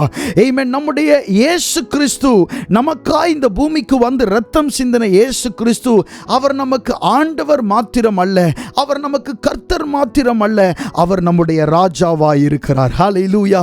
கரங்கள் அசைத்து சொல்லுங்க, ஆண்டவரே நீர் எங்களுடைய ராஜா. பூமியின் மேல் ஆமென் அற்புதமான காரியங்களை நடப்பிக்கிற நீர் எங்களுடைய ராஜா. பூர்வ காலம் முதல் நீர் எங்களுடைய ராஜா. ஆமென். அவர் நம்முடைய ராஜாவாய் இருக்கிறார். ஆனால் அந்த ராஜாவாகிய அவரை ராஜா என்று ஏற்றுக்கொள்ளாத அநேகர் இயேசுவின் நாட்களிலே இருந்திருக்கிறார்கள். அதனால் தான் இந்த உவமையின் மூலமாக சொல்லி அதை உணர்த்துகிறார். அநேகர் என்னை ராஜாவென்று ஏற்றுக்கொள்ளவில்லையே, ஆமென், அவர்கள் என்னுடைய சத்துருக்களாய் இருக்கிறார்கள், இங்கே கொண்டு வந்து எனக்கு முன்பாக வெட்டி போடுங்கள் என்று சொல்லி ஒரு மறைவான அர்த்தத்திலே இந்த உவமையை இயேசு கிறிஸ்து தன்னை பற்றியே சொல்லுகிறார். கர்த்தருடைய நாமம் மகிமைப்படுவதாக. இயேசு கிறிஸ்து ராஜா என்பதற்கு நாம் எல்லாரும் அதை ஒத்துக்கொள்ளுகிறோம், ஒத்துக்கொண்டு தான் ஆக வேண்டும். இயேசுவை ராஜா என்று நாம் ஏற்றுக்கொண்டு தான் ஆக வேண்டும். அவர் நமக்கு ஆமென் ஆண்டவராய் இருக்கிறார், அவர் நமக்கு தேவனாய் இருக்கிறார், அவர் நம்முடைய கர்த்தராய் இருக்கிறார். ஆமென். நிருபங்களில் வாசிக்கும் போது ஒரு இடத்தில் எழுதப்பட்டிருக்கிறது, அவர் நம்முடைய மூத்த சகோதரன் என்று கூட எழுதப்பட்டிருக்கிறது. அவர் நம்முடைய தாயாய் இருக்கிறார், அவர் நம்முடைய தகப்பனாய் இருக்கிறார். நமக்கு எல்லாவற்றுக்கும் எல்லாமுமானவர் தான் இயேசு. நமக்கு எல்லாவற்றுக்கும் எல்லாமுமானவர் இயேசு. ஆமென். ஒருவேளை தாய் இல்லாதவர்களாய் இருந்தால் நீங்கள் தாயை இயேசு கிறிஸ்துவினுடைய முகத்தில் பார்க்கலாம். தந்தை இல்லாதவர்கள் தந்தையை இயேசு கிறிஸ்துவினுடைய முகத்தில் பார்க்கலாம். ஆமென். வழி நடத்துகிற ஒரு நல்ல மேய்ப்பனாய் நீங்கள் பார்க்கலாம். ஆமென். அவர் நமக்கு எல்லாமுமானவர், அவர் நம்முடைய மீட்பர், அவர் நம்முடைய இரட்சகர், அவர் நம்முடைய ராஜா. ஹல்லேலூயா. வெளிப்படுத்தின விசேஷம் 19வது அதிகாரம் 16வது வசனத்தை நாம் வாசிக்கும் போது அங்கே இப்படி சொல்லப்பட்டிருக்கிறது, ராஜாதி ராஜா கர்த்தாதி கர்த்தா என்னும் நாமம் அவருடைய வஸ்திரத்தின் மேலும் அவருடைய தொடையின் மேலும் எழுதப்பட்டிருந்தது. இயேசு கிறிஸ்துவை குறித்து தான் இங்கே சொல்லப்பட்டிருக்கிறது. ராஜாதி ராஜா கர்த்தாதி கர்த்தா என்னும் நாமம் அவருடைய வஸ்திரத்தின் மேலும் அவருடைய தொடையின் மேலும் எழுதப்பட்டிருந்தது. இயேசு கிறிஸ்துவுக்கு பாருங்க, பூமியில மட்டும் இல்ல, பரலோகத்தில் அவர் ராஜா தான். வெறும் ராஜா இல்லைங்க, இங்கே சொல்லப்பட்டிருக்கிறது அவர் ராஜாதி ராஜா. ஹல்லேலூயா. ராஜாதி ராஜானா என்ன அர்த்தம்? ராஜாக்களுக்கு எல்லாம் ராஜான்னு அர்த்தம். ராஜாதி ராஜானா என்ன அர்த்தம்? எல்லா ராஜ்யங்களுக்கும் மேல உயர்ந்திருக்கிறவர் என்று அர்த்தம். ராஜாதி ராஜானா என்ன அர்த்தம்? ஆமென். ராஜாக்களினுடைய கட்டுப்பாட்டை தன்னுடைய கரங்களில் வைத்திருக்கிறவர் என்று அர்த்தம். ஆமென். அவர் ராஜாதி ராஜா. பரலோகத்திலே யோவான் என்கிறதான இந்த அன்பின் சீஷனாகிய யோவான் கண்ட தரிசனத்தில் பார்த்ததை தான் எழுதுகிறார். ராஜாதி ராஜா, கர்த்தாதி கர்த்தா என்னும் நாமம் அவருடைய வஸ்திரத்தின் மேலும் அவருடைய தொடையின் மேலும் எழுதப்பட்டிருந்தது. ஆமென். அவர் ராஜாதி ராஜா. இன்னொரு வசனத்தை கூட வாசிக்கலாம். யோவான் எழுதின சுவிசேஷம் 18வது அதிகாரம் 37வது வசனத்திலே சொல்லப்பட்டிருக்கிறது. யோவான் 18:37. ஹல்லேலூயா. அங்கே பிலாத்து இயேசு கிறிஸ்துவின் இடத்தில் கேள்வி கேட்கிறான். வாசிக்கலாம். அப்பொழுது பிலாத்து அவரை நோக்கி, அப்படியானால் நீ ராஜாவோ என்றான். இயேசு பிரதியுத்தரமாக, நீர் சொல்லுகிறபடி நான் ராஜா தான் என்று இயேசு சொல்லுகிறதை பார்க்கிறோம். நீ ராஜாவோ அப்படின்னு கேட்கிறான். கண் திறக்கப்படாதவர்களுடைய அந்த வார்த்தையை பாருங்க. நீ ராஜாவோ கேட்கிறது யார்கிட்ட? உலகம் முழுவதற்கும் அவர் அதிபதி, மொத்த உலகத்திற்கும் ராஜா அவர். அவரிடத்தில் கேள்வி கேட்கிறார் இந்த பிலாத்து. என்ன கேள்வி? நீ ராஜாவோ? நீ ராஜாவோ? அவர் சொன்னார், நீ சொல்லுகிறபடி நான் ராஜா தான் என்று சொன்னார். இயேசு கிறிஸ்துவ ராஜாவாக நீங்க அங்கீகரிக்கலனா நீங்க உண்மையாக அவருடைய பிள்ளை இல்லை. தேவனுடைய பிள்ளைகள் அவரை ஆண்டவராய் அங்கீகரித்தீர்கள் என்று சொன்னால் அவரை நீங்கள் ராஜாவாகவும் அங்கீகரிக்க வேண்டும். பிலாத்துவுக்கு அவரை ராஜாவாக ஏற்றுக்கொள்ளுகிற அந்த மனநிலை அவனுக்கு இல்லை. அவன் கேட்கிற கேள்வியை பாருங்கள். நீ ராஜாவோ என்று கேட்கிறான். இயேசு சொன்னார், நீர் சொல்லுகிறபடி நான் ராஜா தான், நான் ராஜா என்று சொல்லுகிறார். ஆமென். பரலோகத்தில் அவரை குறித்து எழுதப்பட்டிருக்கிறது, அவர் ராஜாதி ராஜா, ராஜாக்களுக்கெல்லாம் ராஜா. ஆனால் இந்த பூமியில் இந்த மனுஷங்க அவர்கிட்ட கேட்ட கேள்வியை பாருங்க, நீ ராஜாவோ அப்படின்னு கேட்குறாங்க. அதனால தான் ஆமென், ஆண்டவரை அறியாதவர்கள் எல்லாம் கண்கள் குருடாக்கப்பட்டவர்கள் என்று நாம் சொல்லுகிறோம். அவர்கள் ராஜாவாக பார்க்கவில்லை. அவரை ஆமென் அதிபதியாக, ராஜாதி ராஜாவாக அவர்கள் பார்க்கவில்லை. அவர்கள் பார்க்க கூடாதபடிக்கு அவர்களுடைய கண்கள் அடைக்கப்பட்டிருக்கிறது. ஹல்லேலூயா. இயேசு சொன்னார், சத்தியத்தை குறித்து சாட்சி கொடுக்க நான் பிறந்தேன், இதற்காகவே இந்த உலகத்தில் வந்தேன், சத்தியவான் எவனும் என் சத்தம் கேட்கிறான். இயேசு சொன்ன வார்த்தையை பாருங்க, சத்தியத்தை குறித்து சாட்சி கொடுக்க தான் நான் பிறந்தேன், இதற்காகத்தான் இந்த உலகத்தில் வந்தேன், சத்தியவான் எவனும் என் சத்தம் கேட்கிறான் என்று இயேசு சொன்னார். அவர் ராஜா என்பதை இந்த பூமியிலே பலர் ஏற்றுக்கொள்ளவில்லை. 33.5 வருடம் இந்த உலகத்தில் வாழ்ந்தார். 3.5 வருஷம் ஊழியம் செய்தார். இந்த 3.5 வருஷத்தில் எத்தனையோ அற்புதங்களை, அடையாளங்களை, வெளியரங்கமான காரியங்களை இயேசு கிறிஸ்து செய்தார். ஜனங்களோடு போய் அவர் பேசினார், பிரசங்கம் பண்ணினார், தேடி சென்று அநேகரை சுகமாக்கினார். இயேசு செய்த அற்புதங்கள் எல்லாம் ஆமென் இன்னும் நிறைய புஸ்தகத்தில் எழுத முடியல. அவைகள் எழுதணும்னு சொன்னா புஸ்தகங்களும் ஆமென் எந்த காரியங்களும் அதற்கு போதாது என்று சொல்லி வேதத்தில் பார்க்கிறோம். அவ்வளவு அற்புதங்களை இயேசு செய்திருக்கிறார். அப்படி செஞ்சு கூட அநேகர் அவரை ராஜாவா என்ன செய்யல, ஏற்றுக்கொள்ளாதவர்கள் இருந்தார்கள். அதனால தான் அந்த ஊமையில மறைமுகமா போட்டு ஒரு உடைச்சிட்டார். எப்படின்னா, லூக்கா எழுதின சுவிசேஷம் 19ஆம் அதிகாரம் 27வது வசனத்தில், அன்றியும் தங்கள் மேல் நான் ராஜாவாகிறதற்கு மனதில்லாதிருந்தவர்கள் ஆகிய என்னுடைய சத்துருக்களை இங்கே கொண்டு வந்து எனக்கு முன்பாக வெட்டி போடுங்கள் என்று சொன்னான் என்பதாய் இயேசு கிறிஸ்து தம்மை குறித்தே மறைமுகமான ஒரு காரியத்தை அங்கே சொல்லுகிறதை பார்க்கிறோம். இப்பொழுது நாம் லூக்கா எழுதின சுவிசேஷம் அதே அதிகாரம் 19வது அதிகாரத்தில் 28வது வசனத்தில் இருந்து 31வது வசனம் வரைக்கும் வாசிக்க போகிறோம். ஆமென். 28 முதல் 31 வரை லூக்கா 19வது அதிகாரம் வாசிக்கலாமா? இவைகளை அவர் சொன்ன பின்பு எருசலேமுக்கு புறப்பட்டு முந்தி நடந்து போனார்.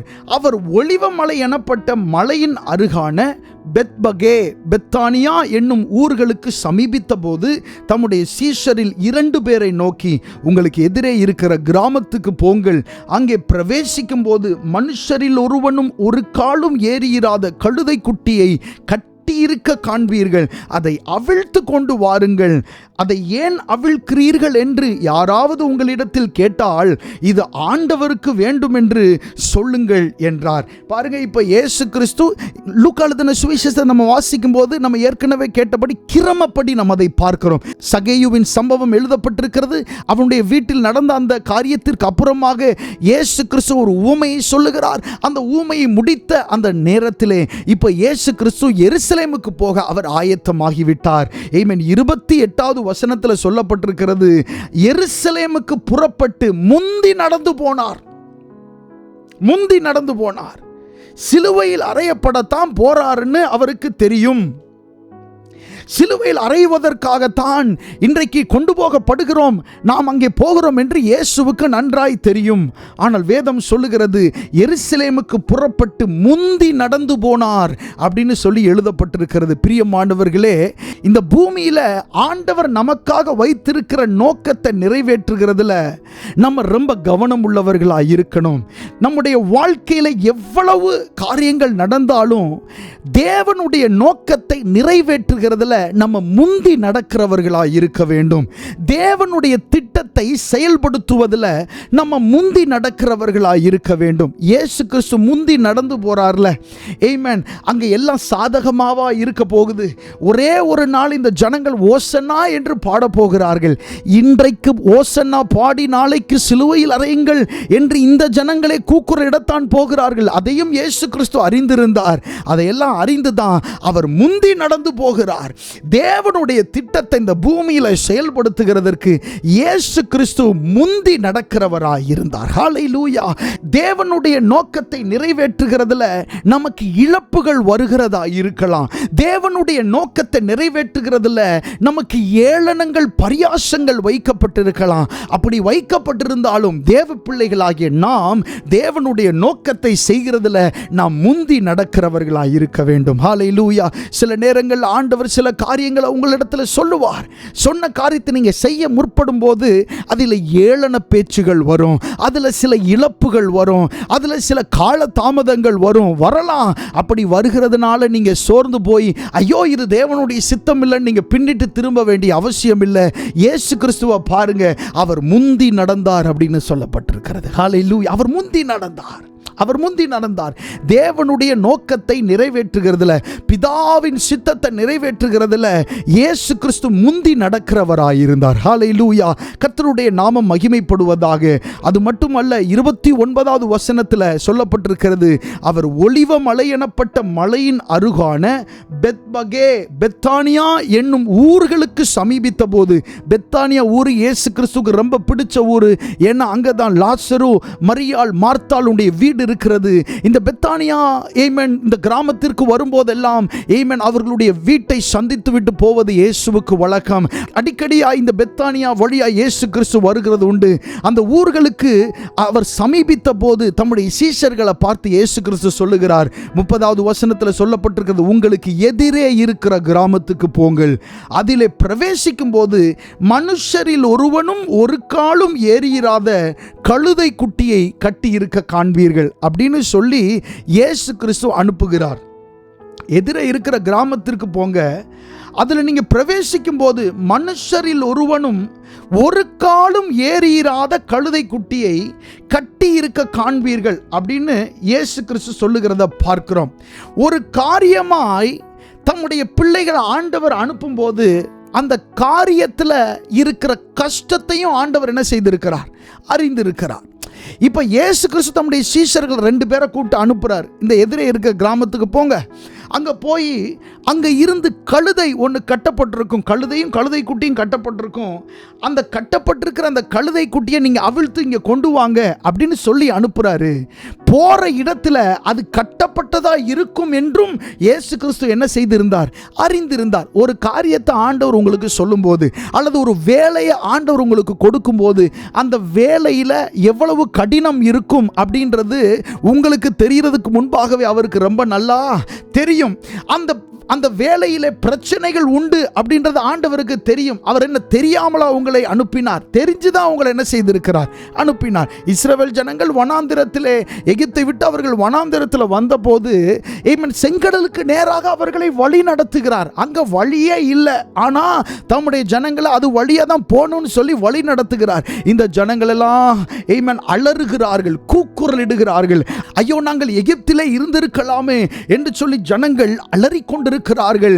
அப்படி ஒரு நெருக்கமான ஒரு சூழ்நிலை. ஆண்டவர் மோசேயின் இடத்துல இந்த செங்கடலுக்கு நேரா பாளையம் இறங்குங்க, இந்த செங்கடல்ல உங்களுக்கு வழி உண்டாகும்னு சொல்லிட்டார்னா அதுல எத்தனை அலைகள் வந்தாலும் அது அவருடைய பொறுப்பு. அதுல வழி உண்டாக்க வேண்டியது அவருடைய பொறுப்பு. ஆண்டவர் சொன்னதை ஆண்டவர் நிறைவேற்றுவார். ஹல்லேலூயா. ஆமென். சீஷர்கள் இடத்துல சொல்லி அனுப்புகிறார், நீங்க போங்க, அந்த கிராமத்திற்கு போங்க, அங்கே கட்டப்பட்ட கழுதைகளை நீங்க காண்பீங்க அப்படின்னு சொல்லி இயேசு கிறிஸ்து சொல்லுகிறார். ஒரு வேலையாய் அனுப்பும் போது அந்த வேலையில இருக்கிற காரியங்களை எல்லாம் இயேசு கிறிஸ்து அறிந்திருக்கிறார். அதனால உங்களுக்கு ஆண்டவர் என்னென்ன காரியங்களை எல்லாம் சொன்னாரோ அந்த காரியங்களை, பிரச்சனைகள் வரலாம், சவால்கள் வரலாம், எதிர்ப்புகள் வரலாம், ஏளனங்கள் வரலாம், காலதாமதங்கள் வரலாம். ஆனால் சொன்னவர் கர்த்தராய் இருக்கிறபடினால உங்களுக்காக வாசலை திறக்க அவர் உண்மையுள்ள தேவனாய் இருக்கிறார். ஹல்லேலூயா. ஆமென். சொன்னது கர்த்தர். அதனால இந்த சீஷர்கள் போகிறார்கள், அங்கே எதிரே இருக்கிற கிராமத்துக்கு போகிறார்கள். அங்கே போய் மனுஷரில் ஒருவனும் ஏறிராத கழுதை குட்டியை கட்டி இருக்கிற வண்ணமாக அங்கே பார்க்கிறார்கள். இயேசு என்ன சொல்லி அனுப்பிவிட்டார்? அதை அவிழ்த்து கொண்டு வாருங்கள் என்று சொல்லி அனுப்பிவிட்டார். அதை நீங்க அவிழ்த்துட்டு வாங்க, கட்டப்பட்டிருக்கிற அந்த கழுதையை நீங்க அவிழ்த்து கொண்டு வாங்க அப்படின்னு இயேசு கிறிஸ்து சொல்லி அனுப்பினார். பாருங்க, இயேசு கிறிஸ்து இந்த பூமியில வந்தப்போ என்னென்ன நோக்கத்துக்காகலாம் வந்தார் அப்படின்னு சொல்லி ஏசாயா தீர்க்கதரிசன புஸ்தகத்தில் எழுதப்பட்டிருக்கிறது. என்ன நோக்கத்துக்காக இயேசு கிறிஸ்து இந்த பூமிக்கு வந்தார்னா நிறைய நோக்கங்கள் வேதத்தில் ஆங்காங்கே எழுதப்பட்டிருக்கிறத பார்க்கிறோம். ஆனா ஏசாயா தீர்க்கதரிசி எழுதும் போது என்ன எழுதுறார் அப்படின்னா, ஆமென், கட்டப்பட்டவர்களுக்கு கட்ட அவிழ்த்தலை கூறவும் அப்படின்னு சொல்றாரு. இயேசு கிறிஸ்து வந்ததினுடைய நோக்கம் என்ன? கட்ட அவிழ்த்துதலை கூறவும் அப்படின்னு சொல்லி சொல்றாரு. கட்ட அவிழ்க்க அல்ல, கட்ட அவிழ்த்தலை கூற. இயேசு கிறிஸ்துவே போய் அவுக்கணும்னு அவசியம் இல்லை. கட்ட அவிழுங்கன்னு சொல்றதுக்காக இயேசு கிறிஸ்து என்ன செஞ்சிருக்கிறார்? இந்த பூமிக்கு வந்திருக்கிறார் என்பதாய் ஏசாயா தீர்க்கதரிசன புஸ்தகத்தில் நம்ம வாசிக்கிறோம். இப்போ இந்த சீஷர் இடத்துல சொல்லி அனுப்புறாரு, நீங்க போய் அதை கட்டவிழ்த்து என்ன செய்யுங்க, கொண்டு வாருங்கள் அப்படின்றாரு. இயேசு கிறிஸ்து நிறைய காரியங்களுக்கு நம்முடைய வாழ்க்கையில என்ன சொல்றார் அப்படின்னு சொன்னா, ஆமென், இந்த காரியங்கள்ல இருக்கிற கட்டுகளை நீயே அவிழ்த்து விடு என்று சொல்லுகிறார். ஹல்லேலூயா. இது உன்னால் அவிழ்த்து விட முடியும், இந்த கட்டுகளை உன்னால் நீக்க முடியும். நீயே உன்னுடைய ஜெபத்தை பயன்படுத்தி, உன்னுடைய வார்த்தைகளை பயன்படுத்தி இந்த கட்டுகளை நீ அவிழ்த்து விடு. நீ பூமியில கட்டுகிறது பரலோகத்தில் கட்டப்பட்டிருக்கும், நீ பூமியில கட்டவிழ்க்கிறது பரலோகத்தில் என்ன செய்யப்பட்டிருக்கும்? கட்டவிழ்க்கப்பட்டிருக்கும் இயேசு கிறிஸ்து சொன்னாரே. பரலோகத்தின் திறவுகோலை உன்னிடத்தில் தருகிறேன் என்று இயேசு சொன்னாரே. அவர் சொல்லுகிறார், அதை கட்டவிழ்த்து, அதை அவிழ்த்து கொண்டு வாருங்கள் அப்படின்னு சொல்லுகிறார். கட்டப்பட்ட அந்த கழுதைகளை அவிழ்த்து கொண்டு வாருங்கள். ஆமென். இயேசு கிறிஸ்து ஆமென் ஒரு கழுதையின் மேலே அவர் பயணமாய் போக வேண்டும் என்று தீர்மானித்து விட்டார். அது அவருடைய தீர்மானம் அல்ல, முன்னுரைக்கப்பட்ட தீர்க்க தரிசனமாக இருந்தது. நம்ம தீர்க்க தரிசன புஸ்தகத்தில் வாசிக்கும் போது, உன் ராஜா சாந்த குணம் உள்ளவராய் கழுதை குட்டியின் மேலும் கழுதை குட்டியாகிய மரியின் மேலும் அப்படின்னு சொல்லி சொல்லப்பட்ட தீர்க்க தரிசன வார்த்தையினுடைய நிறைவேறுதல் தான் இயேசு கிறிஸ்துவுக்கு இங்கே நடந்தது. அது ஒரு புறம் இருந்தா கூட ஒரு கட்டப்பட்ட கழுதை தான் வேண்டுமா? ஏன் வேற கழுதைகள் இல்லையா? வேற இடங்கள்ல வேற கழுதைகள் இல்லையா? அந்த நாட்களில் எத்தனையோ கழுதைகள் இருக்குமே, எல்லா இடங்களிலும் கழுதைகள் இருக்குமே. ஆனா இயேசு கிறிஸ்து சொன்னதை பாருங்க, கட்டப்பட்டிருக்கிற அந்த கழுதையை அவிழ்த்து கொண்டு வாருங்கள் அப்படின்னு சொல்லி இயேசு கிறிஸ்து சொன்னார்.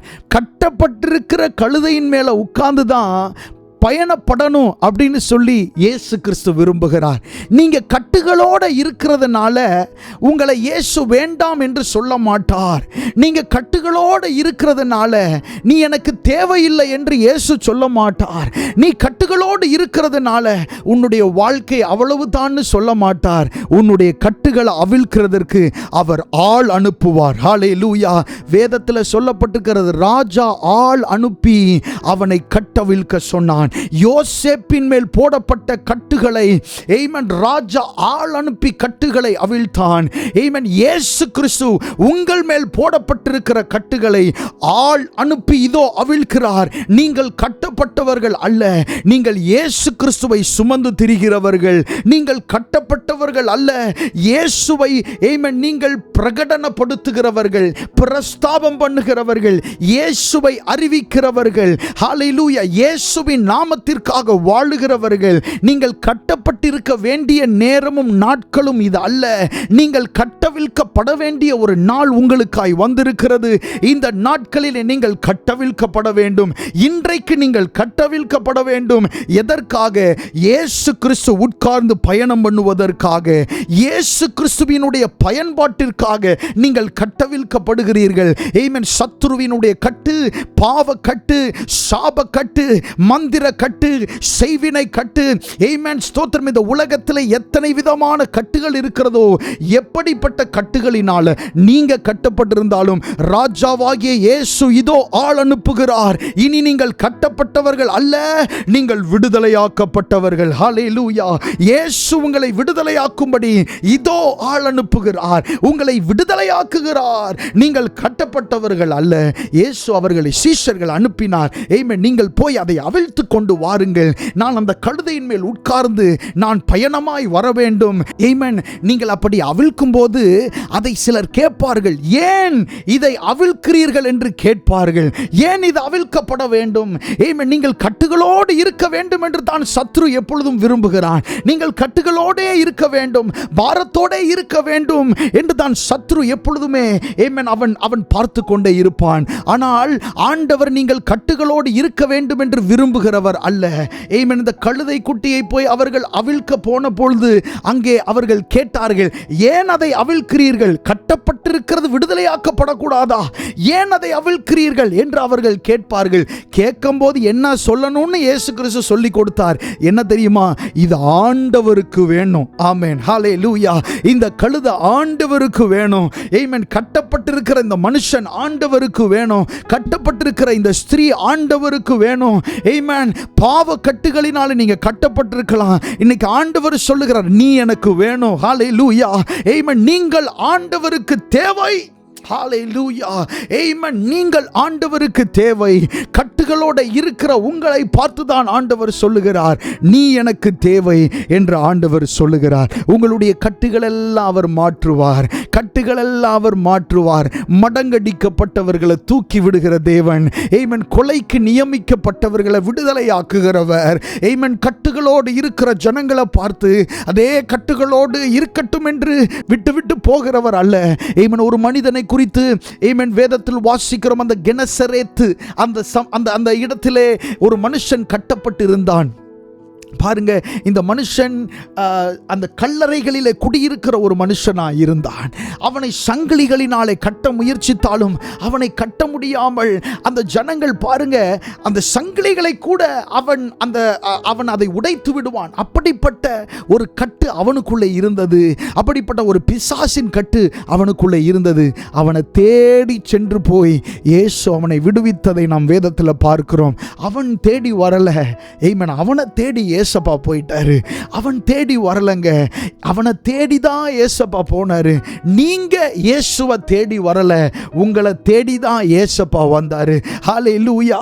ஆமென். நாம் அவரை தேடினதினால் அல்ல, அவர் நம்மை தேடினதினால நாம் அவருக்கு கிடைத்திருக்கிறோம். நம்மை விடுதலை ஆக்கி இருக்கிறார். இன்னமும் நீங்கள் விடுதலை ஆக்கப்படாத ஒரு சூழ்நிலையில் இருப்பீர்கள். ஆனால் ஆமென், ஆண்டவர் உங்களை விடுதலை ஆக்க விரும்புகிறார்.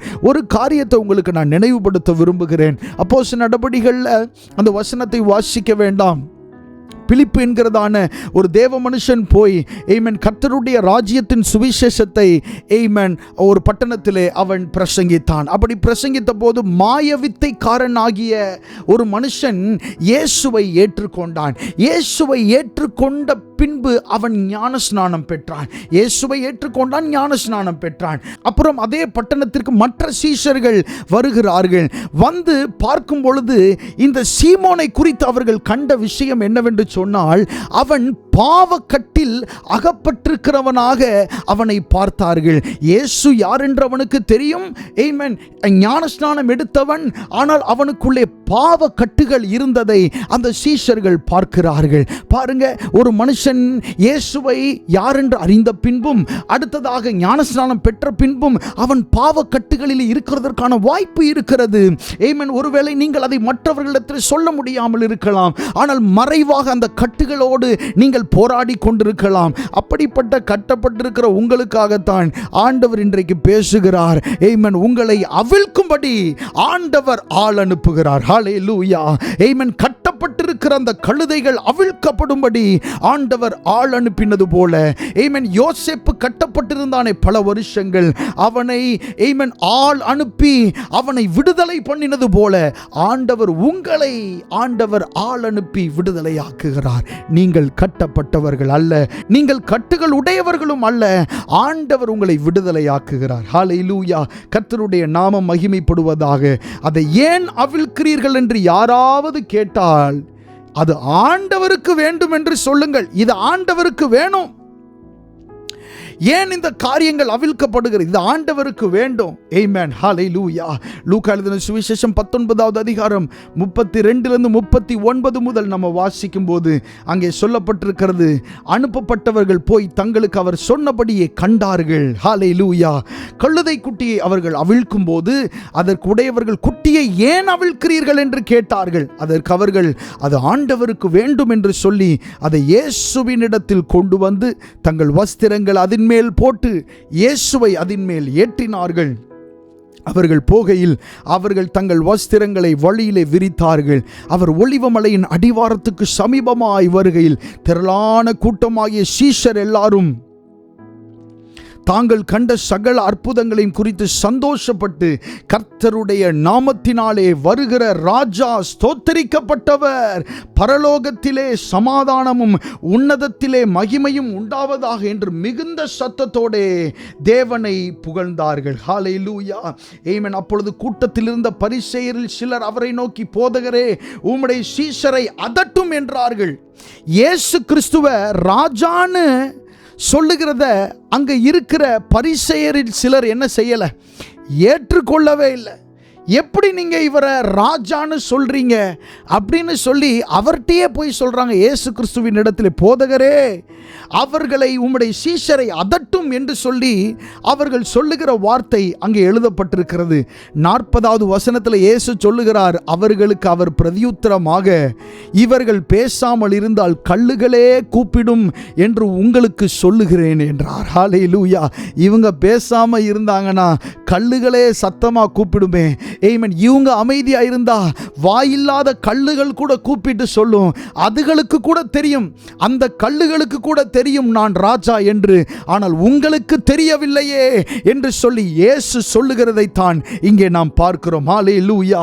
ஆமென். கர்த்தருடைய நாமத்தினாலே வருகிற ராஜா ஸ்தோத்தரிக்கப்பட்டவர், கர்த்தருடைய நாமத்தினாலே வருகிற ராஜா ஸ்தோத்தரிக்கப்பட்டவர், கர்த்தருடைய நாமத்தினாலே வருகிற ராஜா ஸ்தோத்தரிக்கப்பட்டவர். ஹல்லேலூயா. இந்த இயேசு மீண்டும் அவர் வரப்போகிறார். ஆமென். தம்முடையவர்களை கூட்டி சேர்க்கும்படி அவர் வரப்போகிறார். ஆமென். வரும்போது ஏதோ ஒரு கழுதையில் அல்ல, அவர் ராஜாதி ராஜாவாகவே அகிலம் முழுவதும் பார்க்கிற எல்லாருடைய கண்களும் அவரை காணும். ஆமென். அப்படிப்பட்ட ஒரு வெளிப்படையான, ஒரு வெளியரங்கமான ஒரு வருகையாகத்தான் இயேசு கிறிஸ்து இந்த பூமியிலே வருகிறது இருக்க போகிறது. எக்காலங்கள் முழங்க, ஆமென், சத்தங்கள் தொனிக்க இயேசு கிறிஸ்து, ஆமென், அவர் வருகிறார். ஹல்லேலூயா. இழந்து போனதை தேடவும் ரட்சிக்கவும் தான் மனுஷகுமாரன் இந்த பூமிக்கு வந்தார். ஹல்லேலூயா. அவர் ராஜா, ராஜாதி ராஜா, அவர் கர்த்தாதி கர்த்தா, ராஜாவுக்கெல்லாம் அவர் ராஜா. ஆமென். எல்லாவற்றுக்கும் மேலான அதிகாரம் உடையவர் நம்முடைய ஆண்டவர். கண்களை மூடி கர்த்தரை ஸ்தோத்திரம் பண்ணுவோமா? ஆமென். நமக்காக இந்த பூமிக்கு வந்தவர், நம்முடைய கட்டுகள் அவிழ்க்கப்படும்படி, நம்முடைய சூழ்நிலைகள் மாறும்படி நமக்காக இந்த பூமிக்கு வந்த தெய்வம் நம்முடைய ஆண்டவர். அவர் நம்முடைய ராஜா. ஹல்லேலூயா. அவரே நம்முடைய ராஜா. ஆமென். ஜாதிகள் கொந்தளித்து ஜனங்கள் விருதா காரியத்தை சிந்திப்பானேன். ஆமென். ஜாதிகள் கொந்தளித்து ஜனங்கள் விருதா காரியத்தை சிந்திப்பானேன். எத்தனை காரியங்கள் நம்முடைய ராஜாதி ராஜாவுக்கு விரோதமாய் எழும்பினாலும் ஆமென், அவரை ஒன்றுமே செய்ய முடியாது. அவர்தான் படைத்தவர். அவருடைய அதிகாரத்திற்கு மேலே ஒரு அதிகாரம் என்று ஒன்று இல்லை. எல்லா அதிகாரங்களுக்கும் மேலானவர் நம்முடைய ஆண்டவர். ஹல்லேலூயா, ஆமென். நல்ல ஸ்தோத்திரம் பண்ணோம். சில நிமிடங்கள் நம்முடைய கட்டுகளை அவிழ்க்கிறதற்கு ஆண்டவர் உண்மையுள்ளவராய் இருக்கிறார். நீங்கள் கட்டுகளோடு இருக்க வேண்டிய அவசியம் இல்லை. ஆண்டவர் உங்களுடைய கட்டுகளை அவிழ்த்து உங்களுடைய சூழ்நிலைகளிலிருந்து உங்களை வெளியே கொண்டு வருகிறார். எதற்காக? நீங்கள் இயேசுவை சுமக்கிறவர்களாக மாறணும். நீங்கள் இயேசுவை சொல்லுகிறவர்களாக மாறணும்.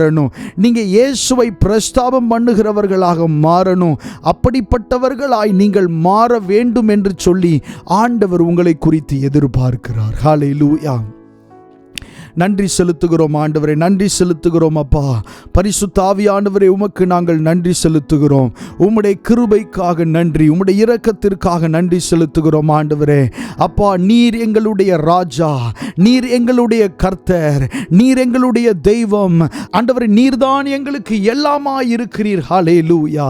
ஆண்டவரே ஸ்தோத்திரம் ஆண்டவரே. எங்களுடைய பாவங்கள் மன்னிக்கப்படும்படி ஆண்டவரே, எங்களுடைய அக்கிரமங்கள் எல்லாம் ஆண்டவரே ஸ்தோத்திரம் ஆண்டவரே நிவிருத்தி ஆக்கப்படும்படி ஆண்டவரே, எருசலேமுக்கு நீர் முந்தி சென்றதை வேதத்தில் இன்றைக்கு நாங்கள் தியானித்தோமே. எங்களுக்காகத்தானே நீர் சென்றீர், எங்களுக்காகத்தானே அவைகள் எல்லாம் நீர் ஏற்றுக்கொண்டீர். அந்த அன்பை நாங்கள் நினைத்து பார்க்கிறோம் ஆண்டவரே. ஆண்டவரே, விசேஷமாக இந்த ஆராதனை நாளில் ஆண்டவரே ஸ்தோத்திரம், கட்டப்பட்ட தம்முடைய ஜனங்களை நீர் விடுவிக்கிறதற்காக நன்றி ஆண்டவரே ஸ்தோத்திரம். அவருடைய கட்டுகளை அவிழ்க்கும்படி ஸ்தோத்திரம் நீர் கிரியை செய்கிறதற்காக நன்றி செலுத்துகிறோம் ஆண்டவரே. இந்த நாளில் இந்த ஆராதனையில் கலந்து கொண்ட ஒவ்வொரு தேவ பிள்ளைகளையும் நீர் ஆசீர்வதிப்பீராக. வசனத்தை கேட்ட ஒவ்வொரு தேவ பிள்ளைகளையும் நீர் ஆசீர்வதிப்பீராக. இந்த எல்லை பட்டணத்திற்கு நாங்கள் ஜெபம் பண்ணுகிறோம். இங்கே வாழ்ந்து கொண்டிருக்கிற தமிழ் ஜனங்களுக்காக நன்றி ஆண்டவரே ஸ்தோத்திரம். ஆண்டவரே, இங்கே இருக்கிற ஜனங்களும் ரட்சிக்கப்பட வேண்டும் ஆண்டவரே ஸ்தோத்திரம். இழந்து போனதை தேடவும் ரட்சிக்கவுமே மனுஷகுமாரன் ஆண்டவரே வந்திருக்கிறார் என்ற வசனத்தின் பிரகாரமாக ஆண்டவரே, பரலோக ராஜ்யத்தில் இருந்து இழந்து போனவர்கள் ஆண்டவரே மறுபடி தேடப்பட, கண்டுபிடிக்கப்பட ஆண்டவரே ஸ்தோத்திரம் ரட்சிப்பின் வழிக்குள்ளாக அவர்கள் வருகிறதற்கு தேவன் உதவி செய்யும்படியாக ஆண்டவர் உம்மிடத்தில் நாங்கள் கேட்கிறோம் அப்பா. ஆண்டவரே ஸ்தோத்திரம். இந்த ஜனங்கள், தமிழ் ஜனங்கள் ரட்சிக்கப்படுவதற்கு தேவன் உதவி செய்வீராக. ஆண்டவரே ஸ்தோத்திரம். உடைய சத்தியம் என்கிற இந்த நற்செய்தி அவர்களுடைய காதுகளில் தொனிக்கட்டும். ஆண்டவர் உம்மை அறிந்து கொள்ளுகிறதான வாய்ப்பை ஆண்டவர் தேவன் அவர்களுக்கு ஏற்படுத்தி தருவீராக என்று சொல்லி ஜெபம் பண்ணுகிறோம் ஆண்டவரே. இந்த ஆராதனையில் கலந்து கொண்ட எல்லா தேவ பிள்ளைகளையும் ஆசீர்வதியும் பலப்படுத்தும். இயேசுவின் நாமத்தில் கேட்கிறோம் நல்ல பிதாவே. ஆமென், ஆமென். God bless you. கர்த்தர் உங்களை ஆசீர்வதிப்பாராக. Amen.